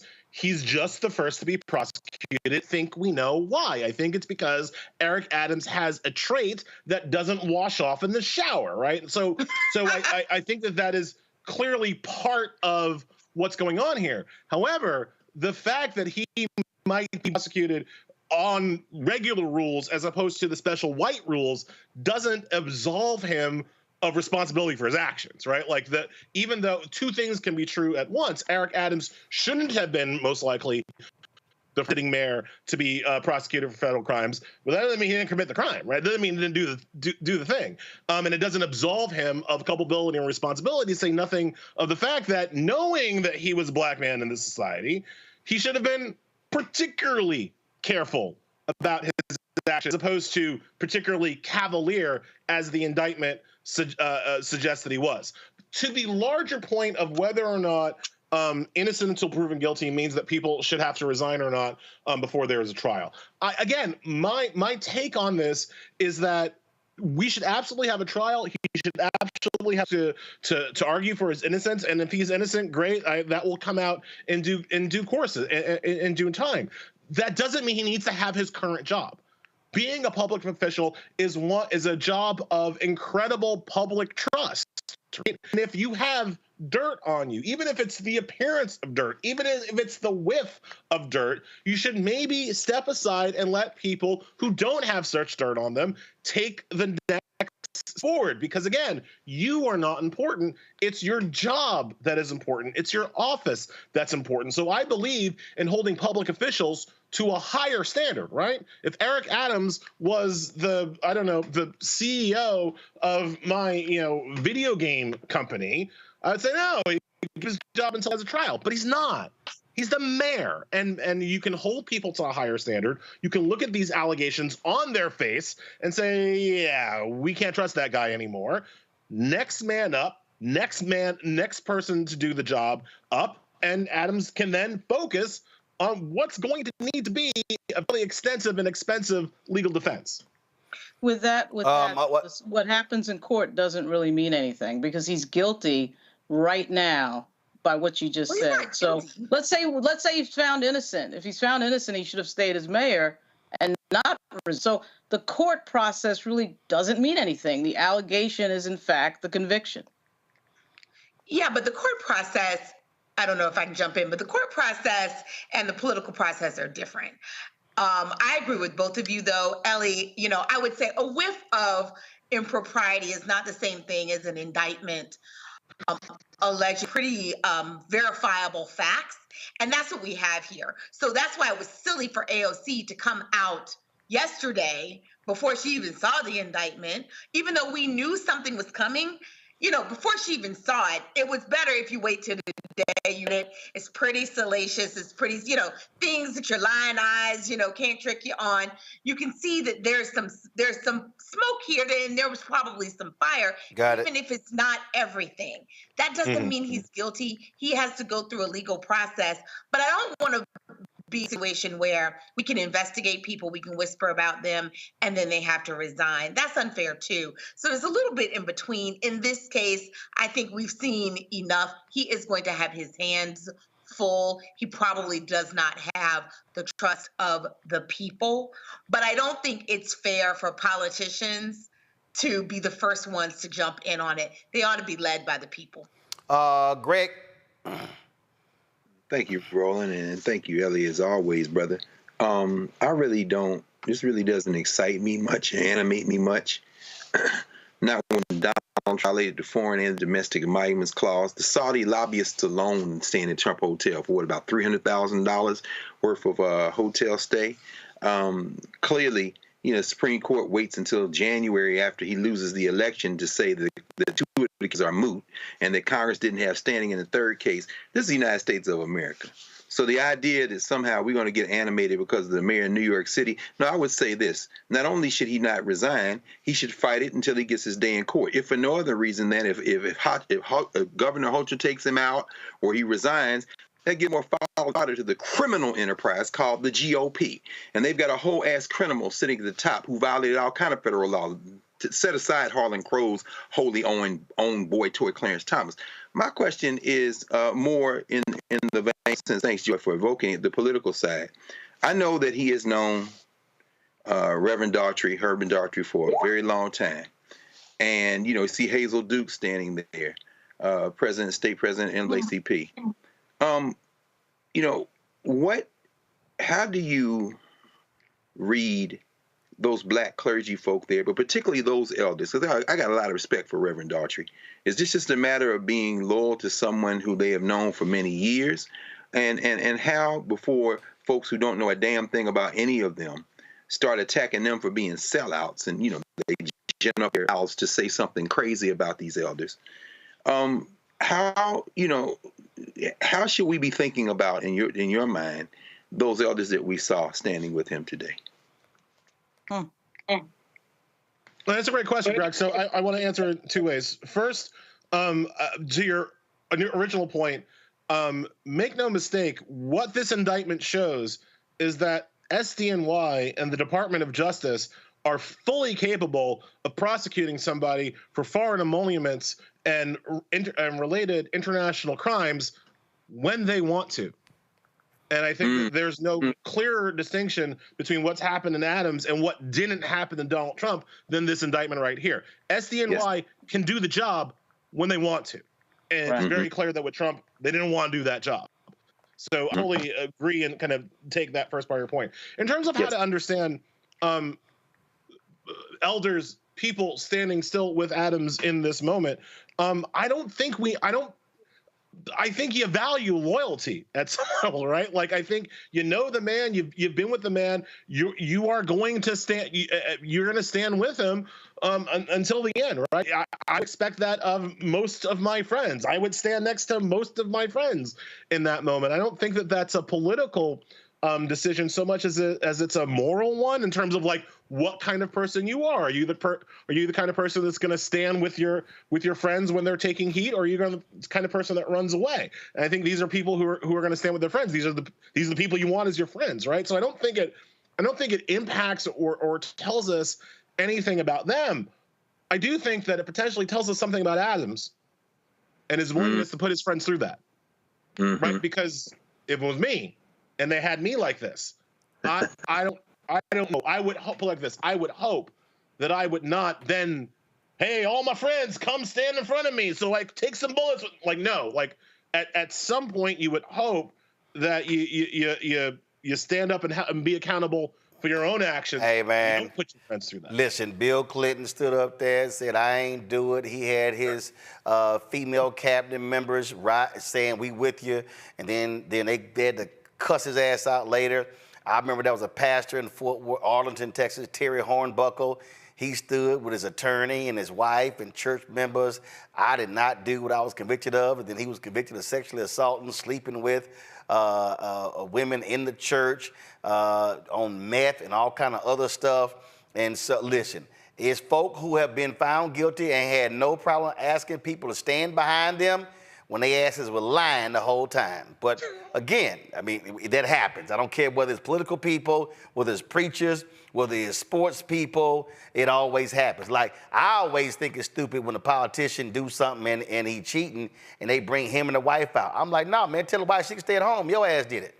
That's just me. Yep. Ellie, we appreciate you breaking it down for us, my brother.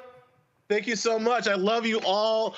Joy, so nice to see you again, always. And thanks for everybody for having me. All right, thanks a bunch. Folks, we're going to go to a break. We come back, we're going to talk about national security. A big-time general endorses Vice President Kamala Harris. And these foreign entities are still trying to impact the election, and they do not want to see Harris in the White House. Nola Hayes is up next with the Gumbo Report.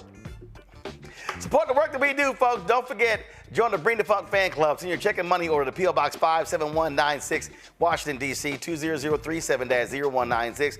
PayPal's R. Martin Unfiltered. Venmo's RM Unfiltered. Zelle, Roland at RolandSMartin.com. Roland at RolandMartinUnfiltered.com. Back in a moment. He told us who he was. Should abortion be punished?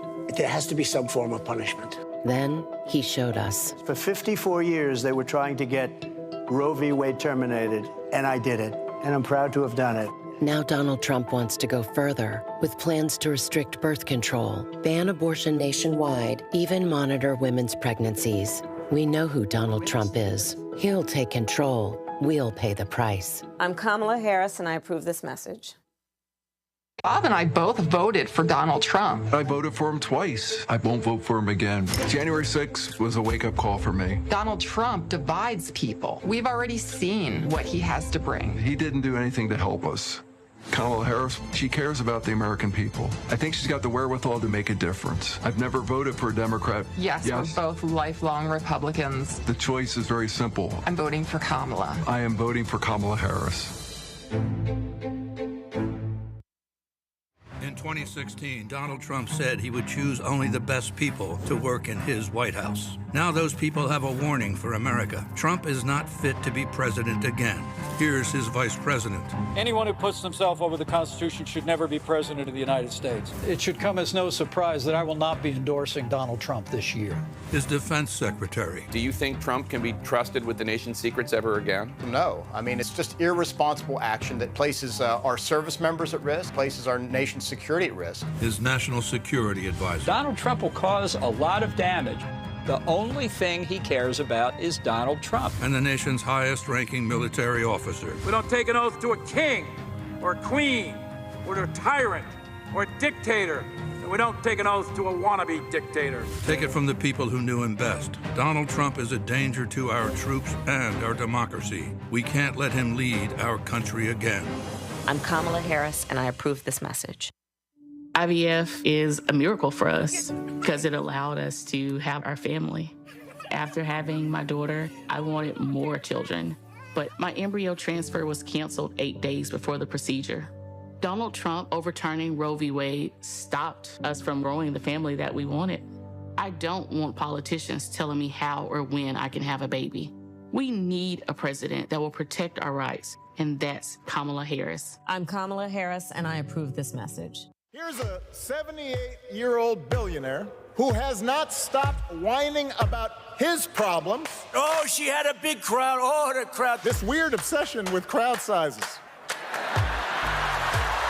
It just goes on and on and on.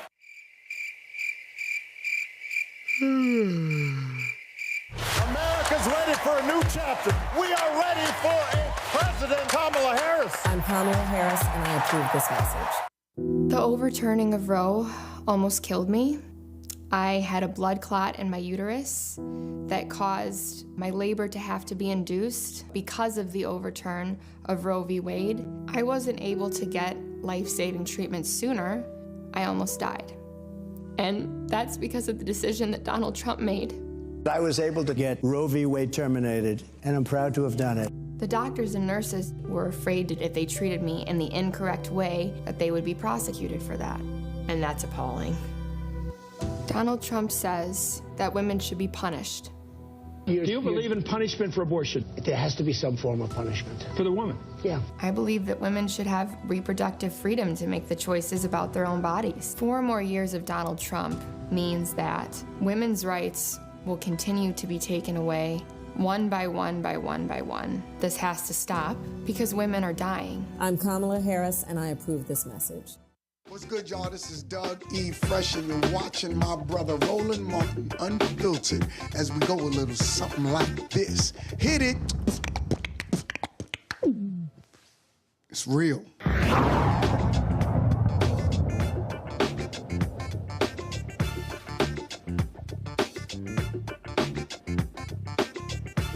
Folks, another big-time general has endorsed Vice President Kamala Harris for president. Of course, Stanley McChrystal, who is the former commander of all U.S. and NATO forces in Afghanistan, wrote an op-ed in today's New York Times where he says, Stanley McChrystal, why Kamala Harris has won me over. He served as Joint Special Operations Commander under George W. Bush from 2003 to 2008 and is the 10th retired top military official to back the vice president. His support contradicts Harris's critics who say she's unfit to lead U.S. foreign policy after her administration's much maligned exit from Afghanistan. Now, folks, we are 40 days away from the election, and misinformation is significant. Internet trolls exist, bots are all over the place, and trust me, foreign entities are doing all they can to impact this election. In a recent national security and foreign policy poll, the presidential race across the battleground states is extremely close, 48% Harris, 47% for Trump, and 2% for third-party candidates.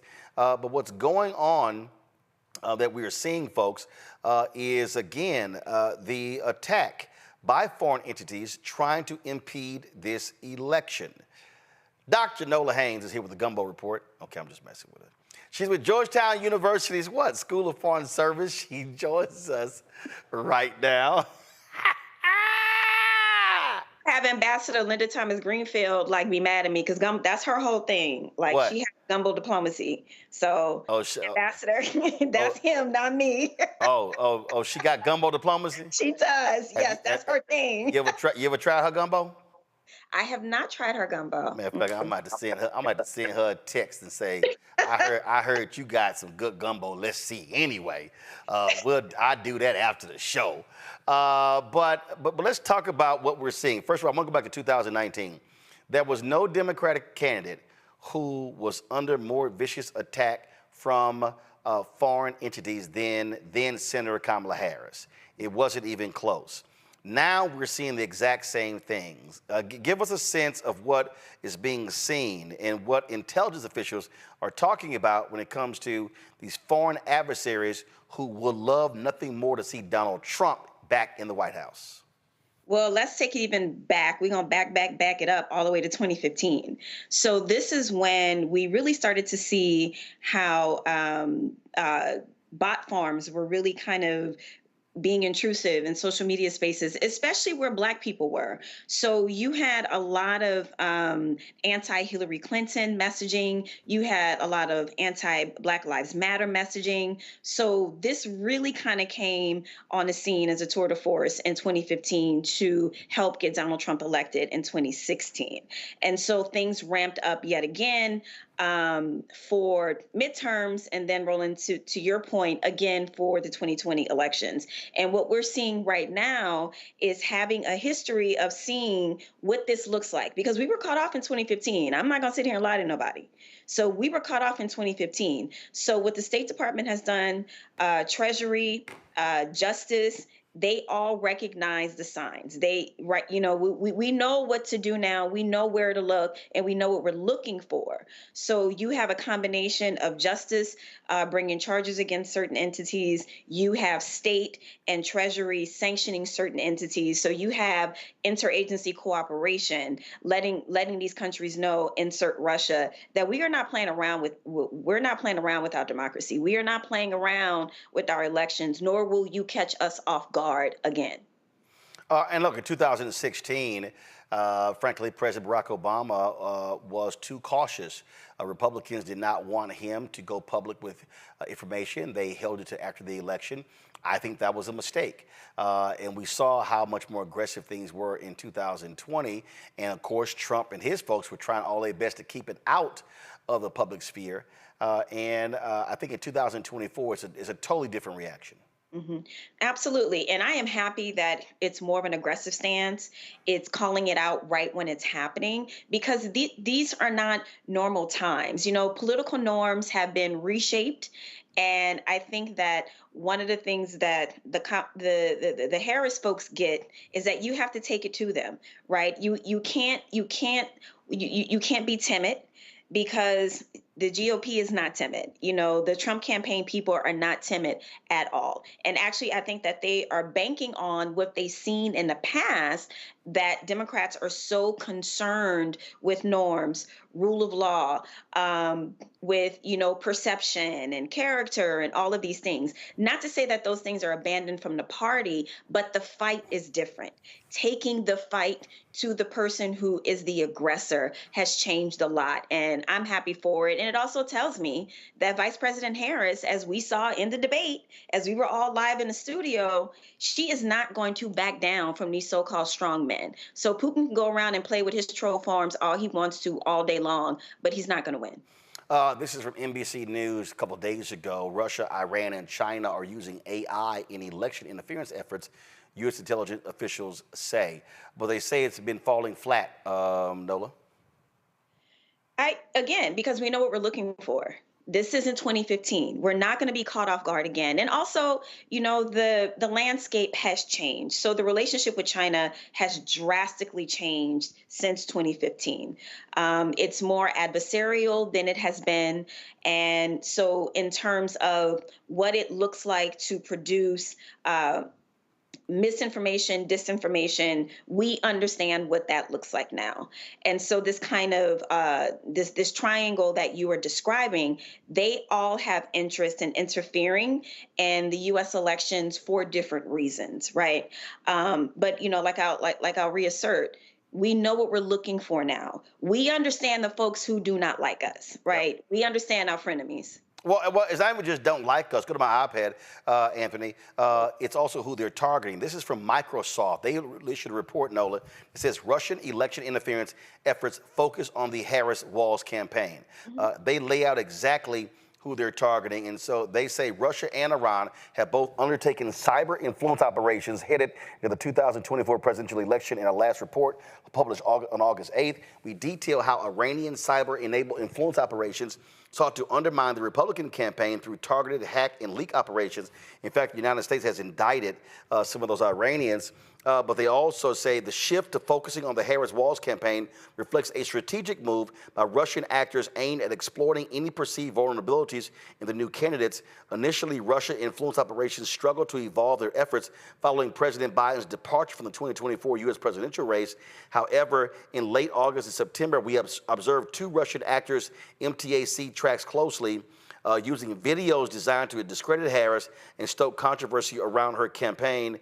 Specifically, they identified news reports as a Kremlin-aligned troll farm, produced and disseminated two inauthentic videos, each generating millions of views, and also producing content about the 2024 Paris Olympic Games to publishing false videos discrediting Vice President Harris. That says all you need to know who Russia wants to see in the Oval Office, because frankly, they know they can control and own Donald Trump. 1,000%. And also, Donald Trump is not a fan and or friend of NATO. So it's a combination of giving Putin everything that he wants regarding Ukraine, and then also, dismantling NATO. Those are the two gets for Putin. So, of course, if I were Vladimir Putin, I would want Donald Trump to win. Vladimir Putin is in a very interesting situation right now. While they definitely have gained territory in Ukraine, that does not necessarily mean that Russia is gaining a strategic advantage in Ukraine to the point where Ukraine is just ready to say, okay, you know what, Russia, we're ready to give you whatever it is that you want. President Zelensky was just here. As we know, as some Republican congressmen are apparently very angry about that visit. While, he definitely is interested coming to the table to maybe talk about a potential exit from the war, Ukrainians are not ready to say we lost anything. So this war, where we sit right now today, Ukrainians are still committed to this war. And so Vladimir Putin is kind of limping in many ways. He's having to make partnerships with strange bedfellows, the kind of alliance and loose security relationship that he has with China, where China is still kind of hedging its bets. Then insert North Korea, which is a very interesting kind of multilateral relationship that China doesn't feel that great about. So Vladimir Putin isn't exactly in the best situation, but to put him in a better situation is to get his bestie Trump back in office, because Vice President Kamala Harris is not going to allow him to do whatever it is that he wants to do. Questions for the panel. Greg, you first. Thank you, Roland, and thank you, Nola. Now, who would rather see Harris-Walz in, and why? Particularly those countries that might be more interested in establishing domestic relationship, or even perhaps in the case of China, being able to work better with the Harris-Walz administration in terms of some form of bilateral cooperation. Not that it wouldn't impede China, but it might also aid China. Do you see any foreign actors that might prefer Harris-Walz to Trump, and why? You mean who are more adversarial, or who are already our partners and allies? No, I'm talking about in terms of election interference. I'm talking about adversaries.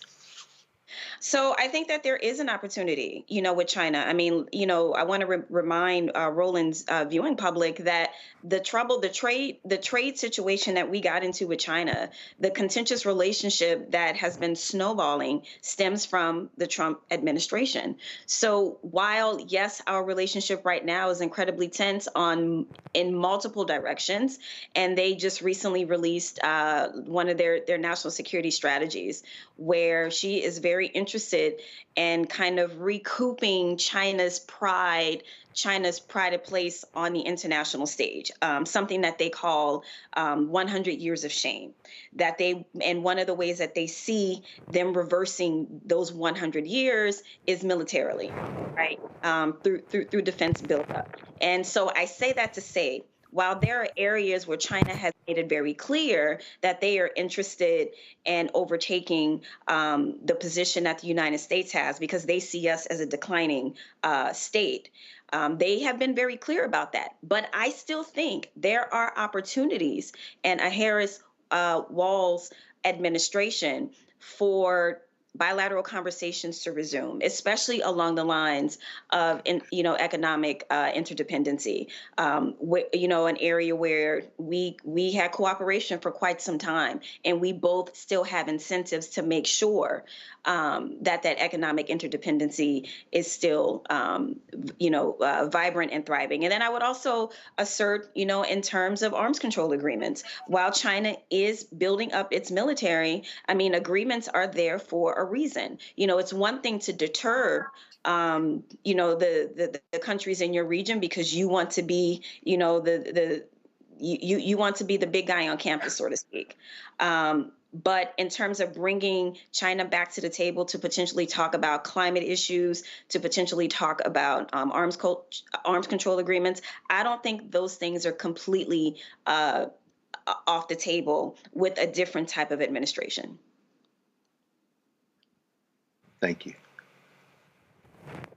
All right, I guess I'm up. So, when we talk about foreign policy, I'm so glad to see Mr. McChrystal out. I think he's out there also to rehabilitate his reputation. Google him. That's a story for another time. But, one of the things I think we've forgotten is how horrific Donald Trump was for our foreign policy. And Kamala Harris has been very clear, and I think others have as well. The whole world was laughing at him. Even authoritarian leaders were laughing at him. So, we know about what's going on in Russia and what's happening there. What did the international community feel about Donald Trump? Can you underscore that for us? Build on that point. How much of a joke would we be if we elected this fool again? Well, I am going to start. People in my community will never, ever, ever forget Helsinki when he met with Vladimir Putin as long as we live. To sit there and to agree with Vladimir Putin over your entire intelligence apparatus, no one in my community will ever forget that. Yeah. And when you sit there and when you do that as the president of the United States, of course, everyone is going to, first they're going to be like, did he just say what I think he said? Once they get over that, then they're going to then realize, oh, okay, so the United States is no longer serious, and or Vladimir Putin must have something on him. Because remind us what he said. Huh? Remind us what he said. What he said was that he trusted Vladimir Putin, who was sitting right next to him, over the intelligence community, saying that Russia absolutely 1,000% interfered with our election in 2016. He said, well, Vladimir Putin said that he didn't have anything to do with this, so I'm going to believe him. He said that out his face, looked dead into the camera and was serious and said that to the world. And then we know about his shock. That's right. And we know about his Ukraine comments this week, right, where he has been pushing Ukraine into a deal that they do not want with Russia, one that would allow Russia to steal their land and take their freedom. And now he's saying that, he's prematurely saying that Ukraine has lost this war and that there's nothing we can do and sort of that we should fold and give up, calling the people of Ukraine a freedom-loving people dead. Let's talk about that. This person clearly is in bed, if you will, with Russia. They have something on it. So I want to start actually with the poll that Roland opened this segment up with. So those figures are from National Security Action's poll that they did in battleground states. And so what was overwhelming throughout this particular poll was Americans actually support continued military. They support sending military aid to Ukraine, 53% to 34%. So there is a lot of support for Americans to continue to support Ukraine militarily. In that same report, what people said is that overwhelmingly that they believe that Vice President Kamala Harris is, she's steady. That she's calm, she doesn't create chaos, and that in a situation where you have Donald Trump on one hand, who is making very clear statements that, yes, America first, but we would also be isolationists. Now, you can have an America first approach. I am all for that, but to go it alone on the international stage because you are afraid, or whatever the situation is between him and Vladimir Putin, to give him whatever it is that he wants. The American public do not want that. They want a strong leader, they want a steady leader, and they want a leader who isn't going to continue to get us mired in chaos and have North Korea, y'all going back and forth on Twitter talking about, with nuclear threats and stuff like that. That's not what the American public wants. So, I want to kind of dispel this myth that Americans are tired and we want to move on from Ukraine. Yes, some of that exhaustion exists, but Americans understand overwhelmingly what's at stake if we do not continue to support Ukraine, and that's my whole point here. Lauren? You probably saw the hearing that Mark Warner did on foreign interference. I think it was last week. Is there any platform, they talked to a bunch of tech leaders, social media platforms. Of course, X didn't show up because Elon didn't want to show up. But is there any platform where the foreign interference is handled the best, that comes to your mind? Or is there nobody that handles it well? Well, I think, going back to the interagencies kind of really stepping up quickly, with you had the 1-2 punch from state and Treasury, and then you had Justice follow it up. I mean, that sends a very clear statement, in my personal opinion. Now, what does that mean? What does that mean in a larger context? I mean, the Russian entities that were named, shamed, and blamed, does that mean that we can go outside of our jurisdiction and go and arrest them? No, but that does mean that, certain entities can't do business with them. That means that they are limited to do certain business around the world. So there are levers that we can pull on outside of just, the FBI being able to have the jurisdiction to go to Russia to arrest them. So I think that kind of interagency response sends a very strong message around the world that we are not playing with these people. All right. Dr. Nola Hayes, we appreciate it. Thank you so very much. Night, y'all. All right, folks, going to a quick break. We come back. President Biden issued an executive order dealing with the issue of guns. We'll hear from him, the mayor of Birmingham, and Vice President Kamala Harris.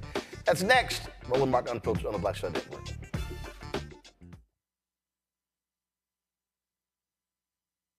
He told us who he was. Should abortion be punished? There has to be some form of punishment. Then he showed us. For 54 years, they were trying to get Roe v. Wade terminated, and I did it, and I'm proud to have done it. Now Donald Trump wants to go further with plans to restrict birth control, ban abortion nationwide, even monitor women's pregnancies. We know who Donald Trump is. He'll take control. We'll pay the price. I'm Kamala Harris, and I approve this message. Folks, President Joe Biden and Vice President Kamala Harris addressed gun violence today at the White House. Biden signed an executive order focusing on the trauma inflicted on children by active shooter drills in schools on the first anniversary of Biden's Office of Gun Violence Prevention. The order will also tackle the threat of machine gun conversion devices. Small devices are made with a 3D printer, turning a handgun into a fully automatic weapon. Here is some of what was said at the ceremony. First, the president, and then the other speakers. And murdered. And with your help, we passed the Bipartisan Safer Communities Act, the most significant gun violence control in the world.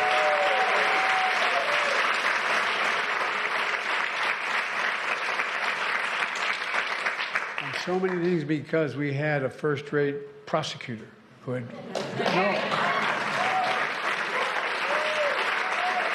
incredible experience dealing with these.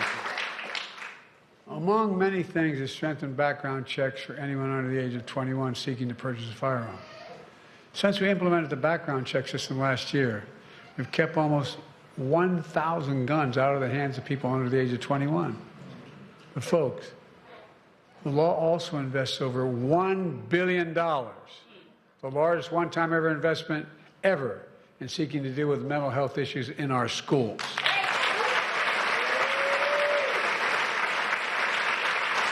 When we took office, we promised to take on the crisis of gun violence. And we passed, under the president's leadership, the first major gun safety law in nearly 30 years, a bipartisan law, which includes an historic investment to address the trauma caused by gun violence. We are hiring 14,000 new mental health counselors in public schools across our nation. We need to hire more.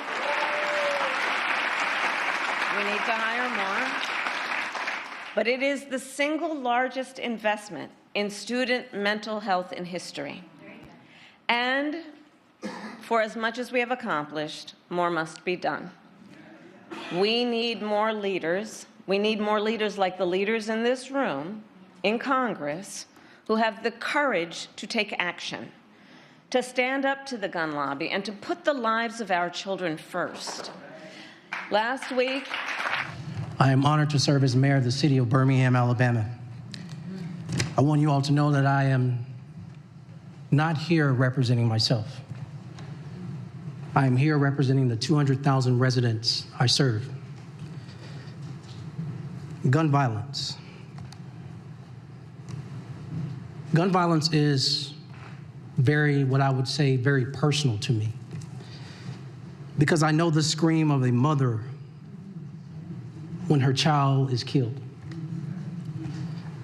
I know that because I heard it from the voice of my own mother when my brother was killed by gun violence.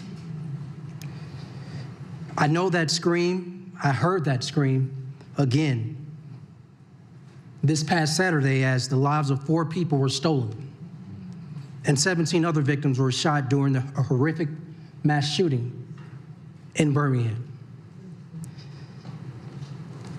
Saving lives. Saving lives should not be partisan.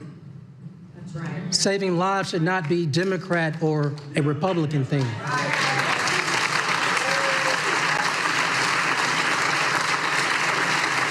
Saving lives, everyone. Saving lives shouldn't even be political. Saving lives is the most American thing we can do together. Now, folks, yesterday we talked about the stupidity by Republicans on Capitol Hill with this government weaponizing committee. And you could always expect Congresswoman Jasmine Crockett to keep it real. Roll the Crockett Chronicles.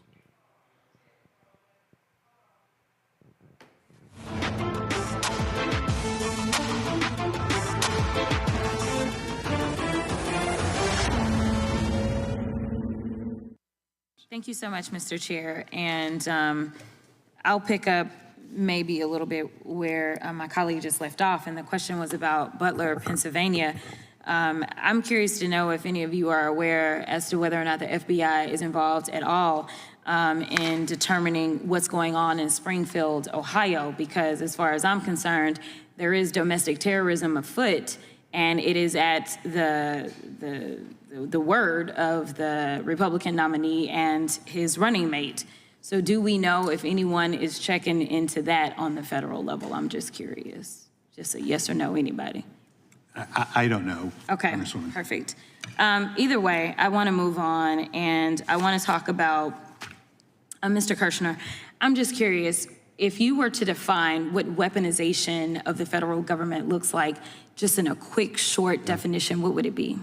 Using the Department of Justice to reward your friends and your criminal associates by delivering pardons after they'd been convicted by juries or before their case was even concluded or before their case was even charged, and conversely using the Department of Justice to punish your perceived enemies, order investigations and prosecutions, even if they're not warranted by evidence. I'm sorry that was not brief. That's okay. It was accurate. Because that's how I see weaponization as well, and it's something that we saw a lot out of Trump specifically, because all of his friends were going to prison, and he's probably got more friends that are headed to prison soon, and if we are lucky, he will find him a cellmate soon as well.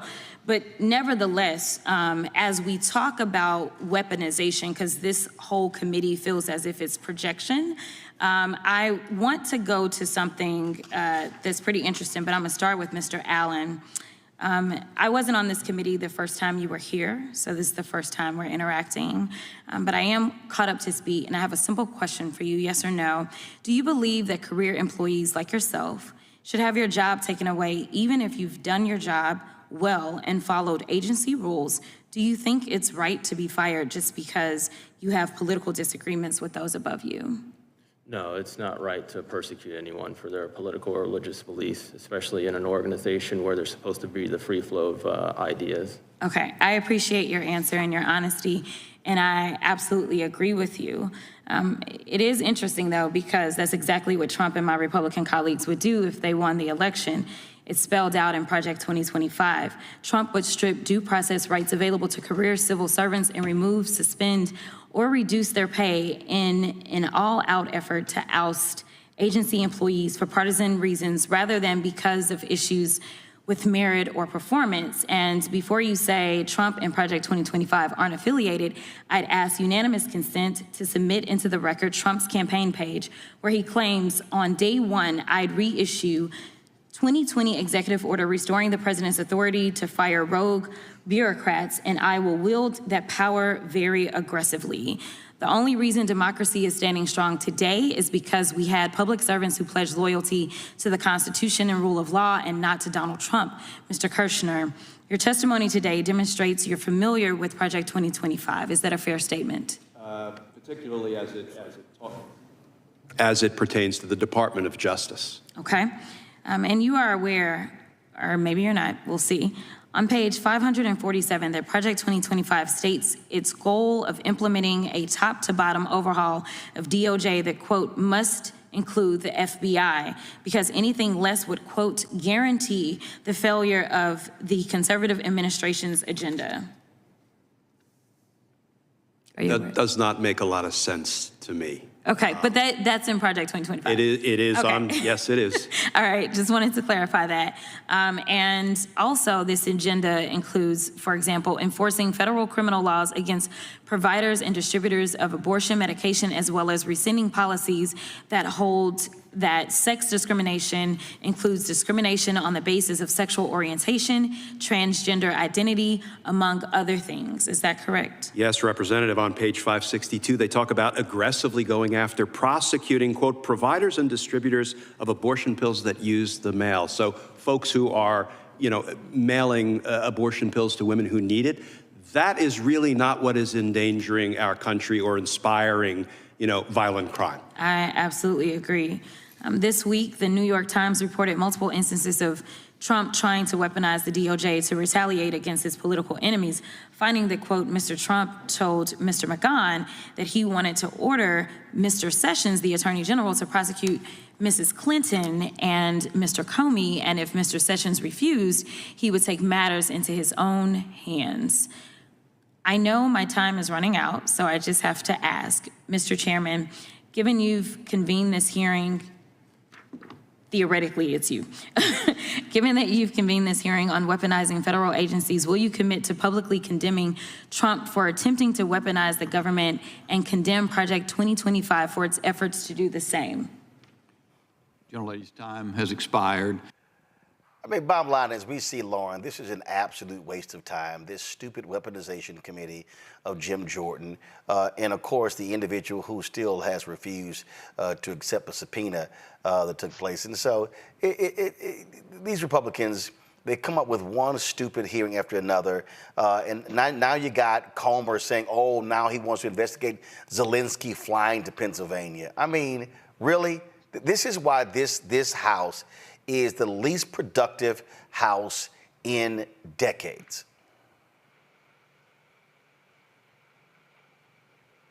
Well, they don't. I mean, the Republican Party is a party of spectacle. They don't do anything. They're not a party of policy. The Clay Higgins, the way this ended this week with Clay Higgins was completely on brand. They don't do anything. I mean, they do that passed the CR because they don't do policy. They don't know how to do policy. They don't know how to govern. There's nothing surprising here. This has been going on for years. The Zelensky thing to me was a little bit weird, though.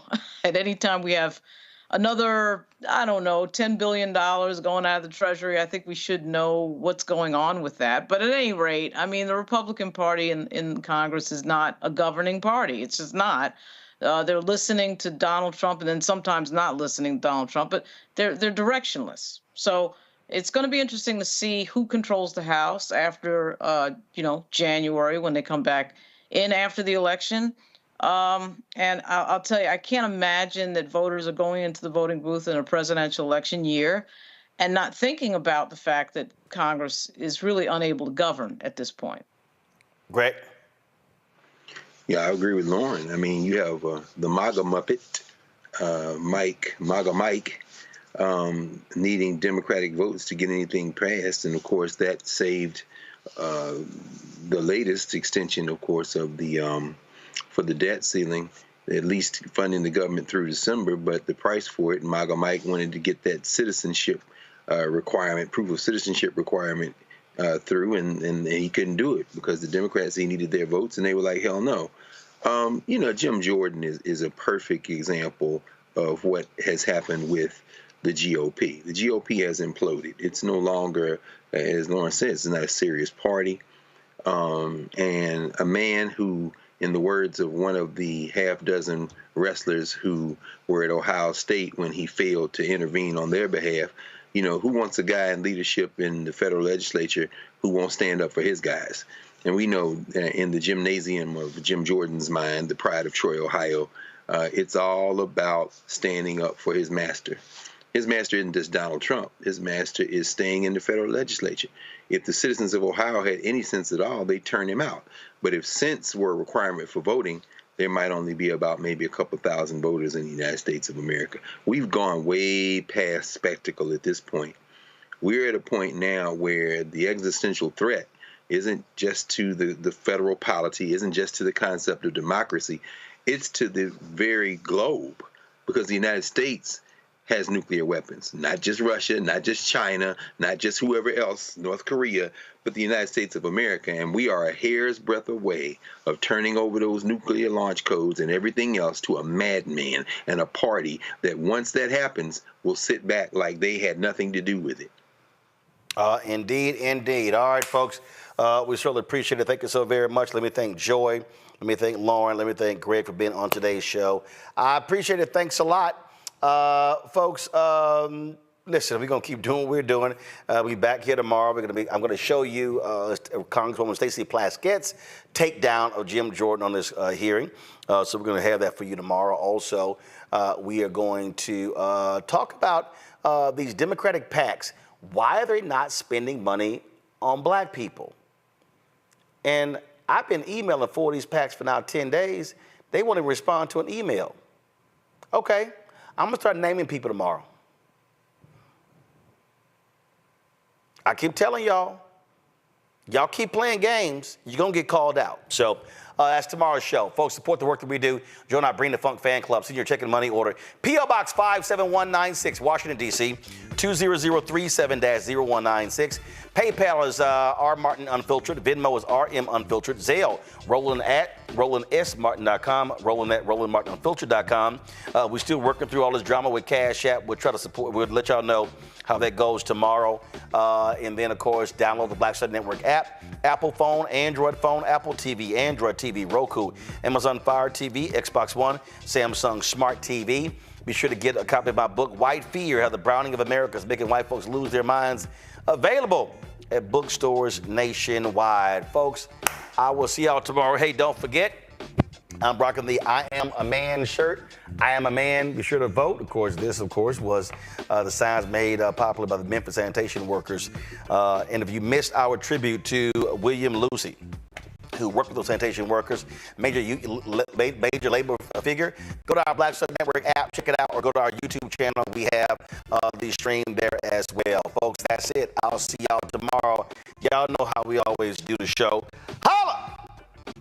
Black Star Network is here. Oh, no punch! I'm real revolutionary right now. Thank you for being the voice of Black America. All momentum we have now, we have to keep this going. The video looks phenomenal. See, this difference between Black Star Network and Black-owned media and something like CNN. You can't be Black-owned media and be scared. It's time to be smart. Bring your eyeballs home. You dig?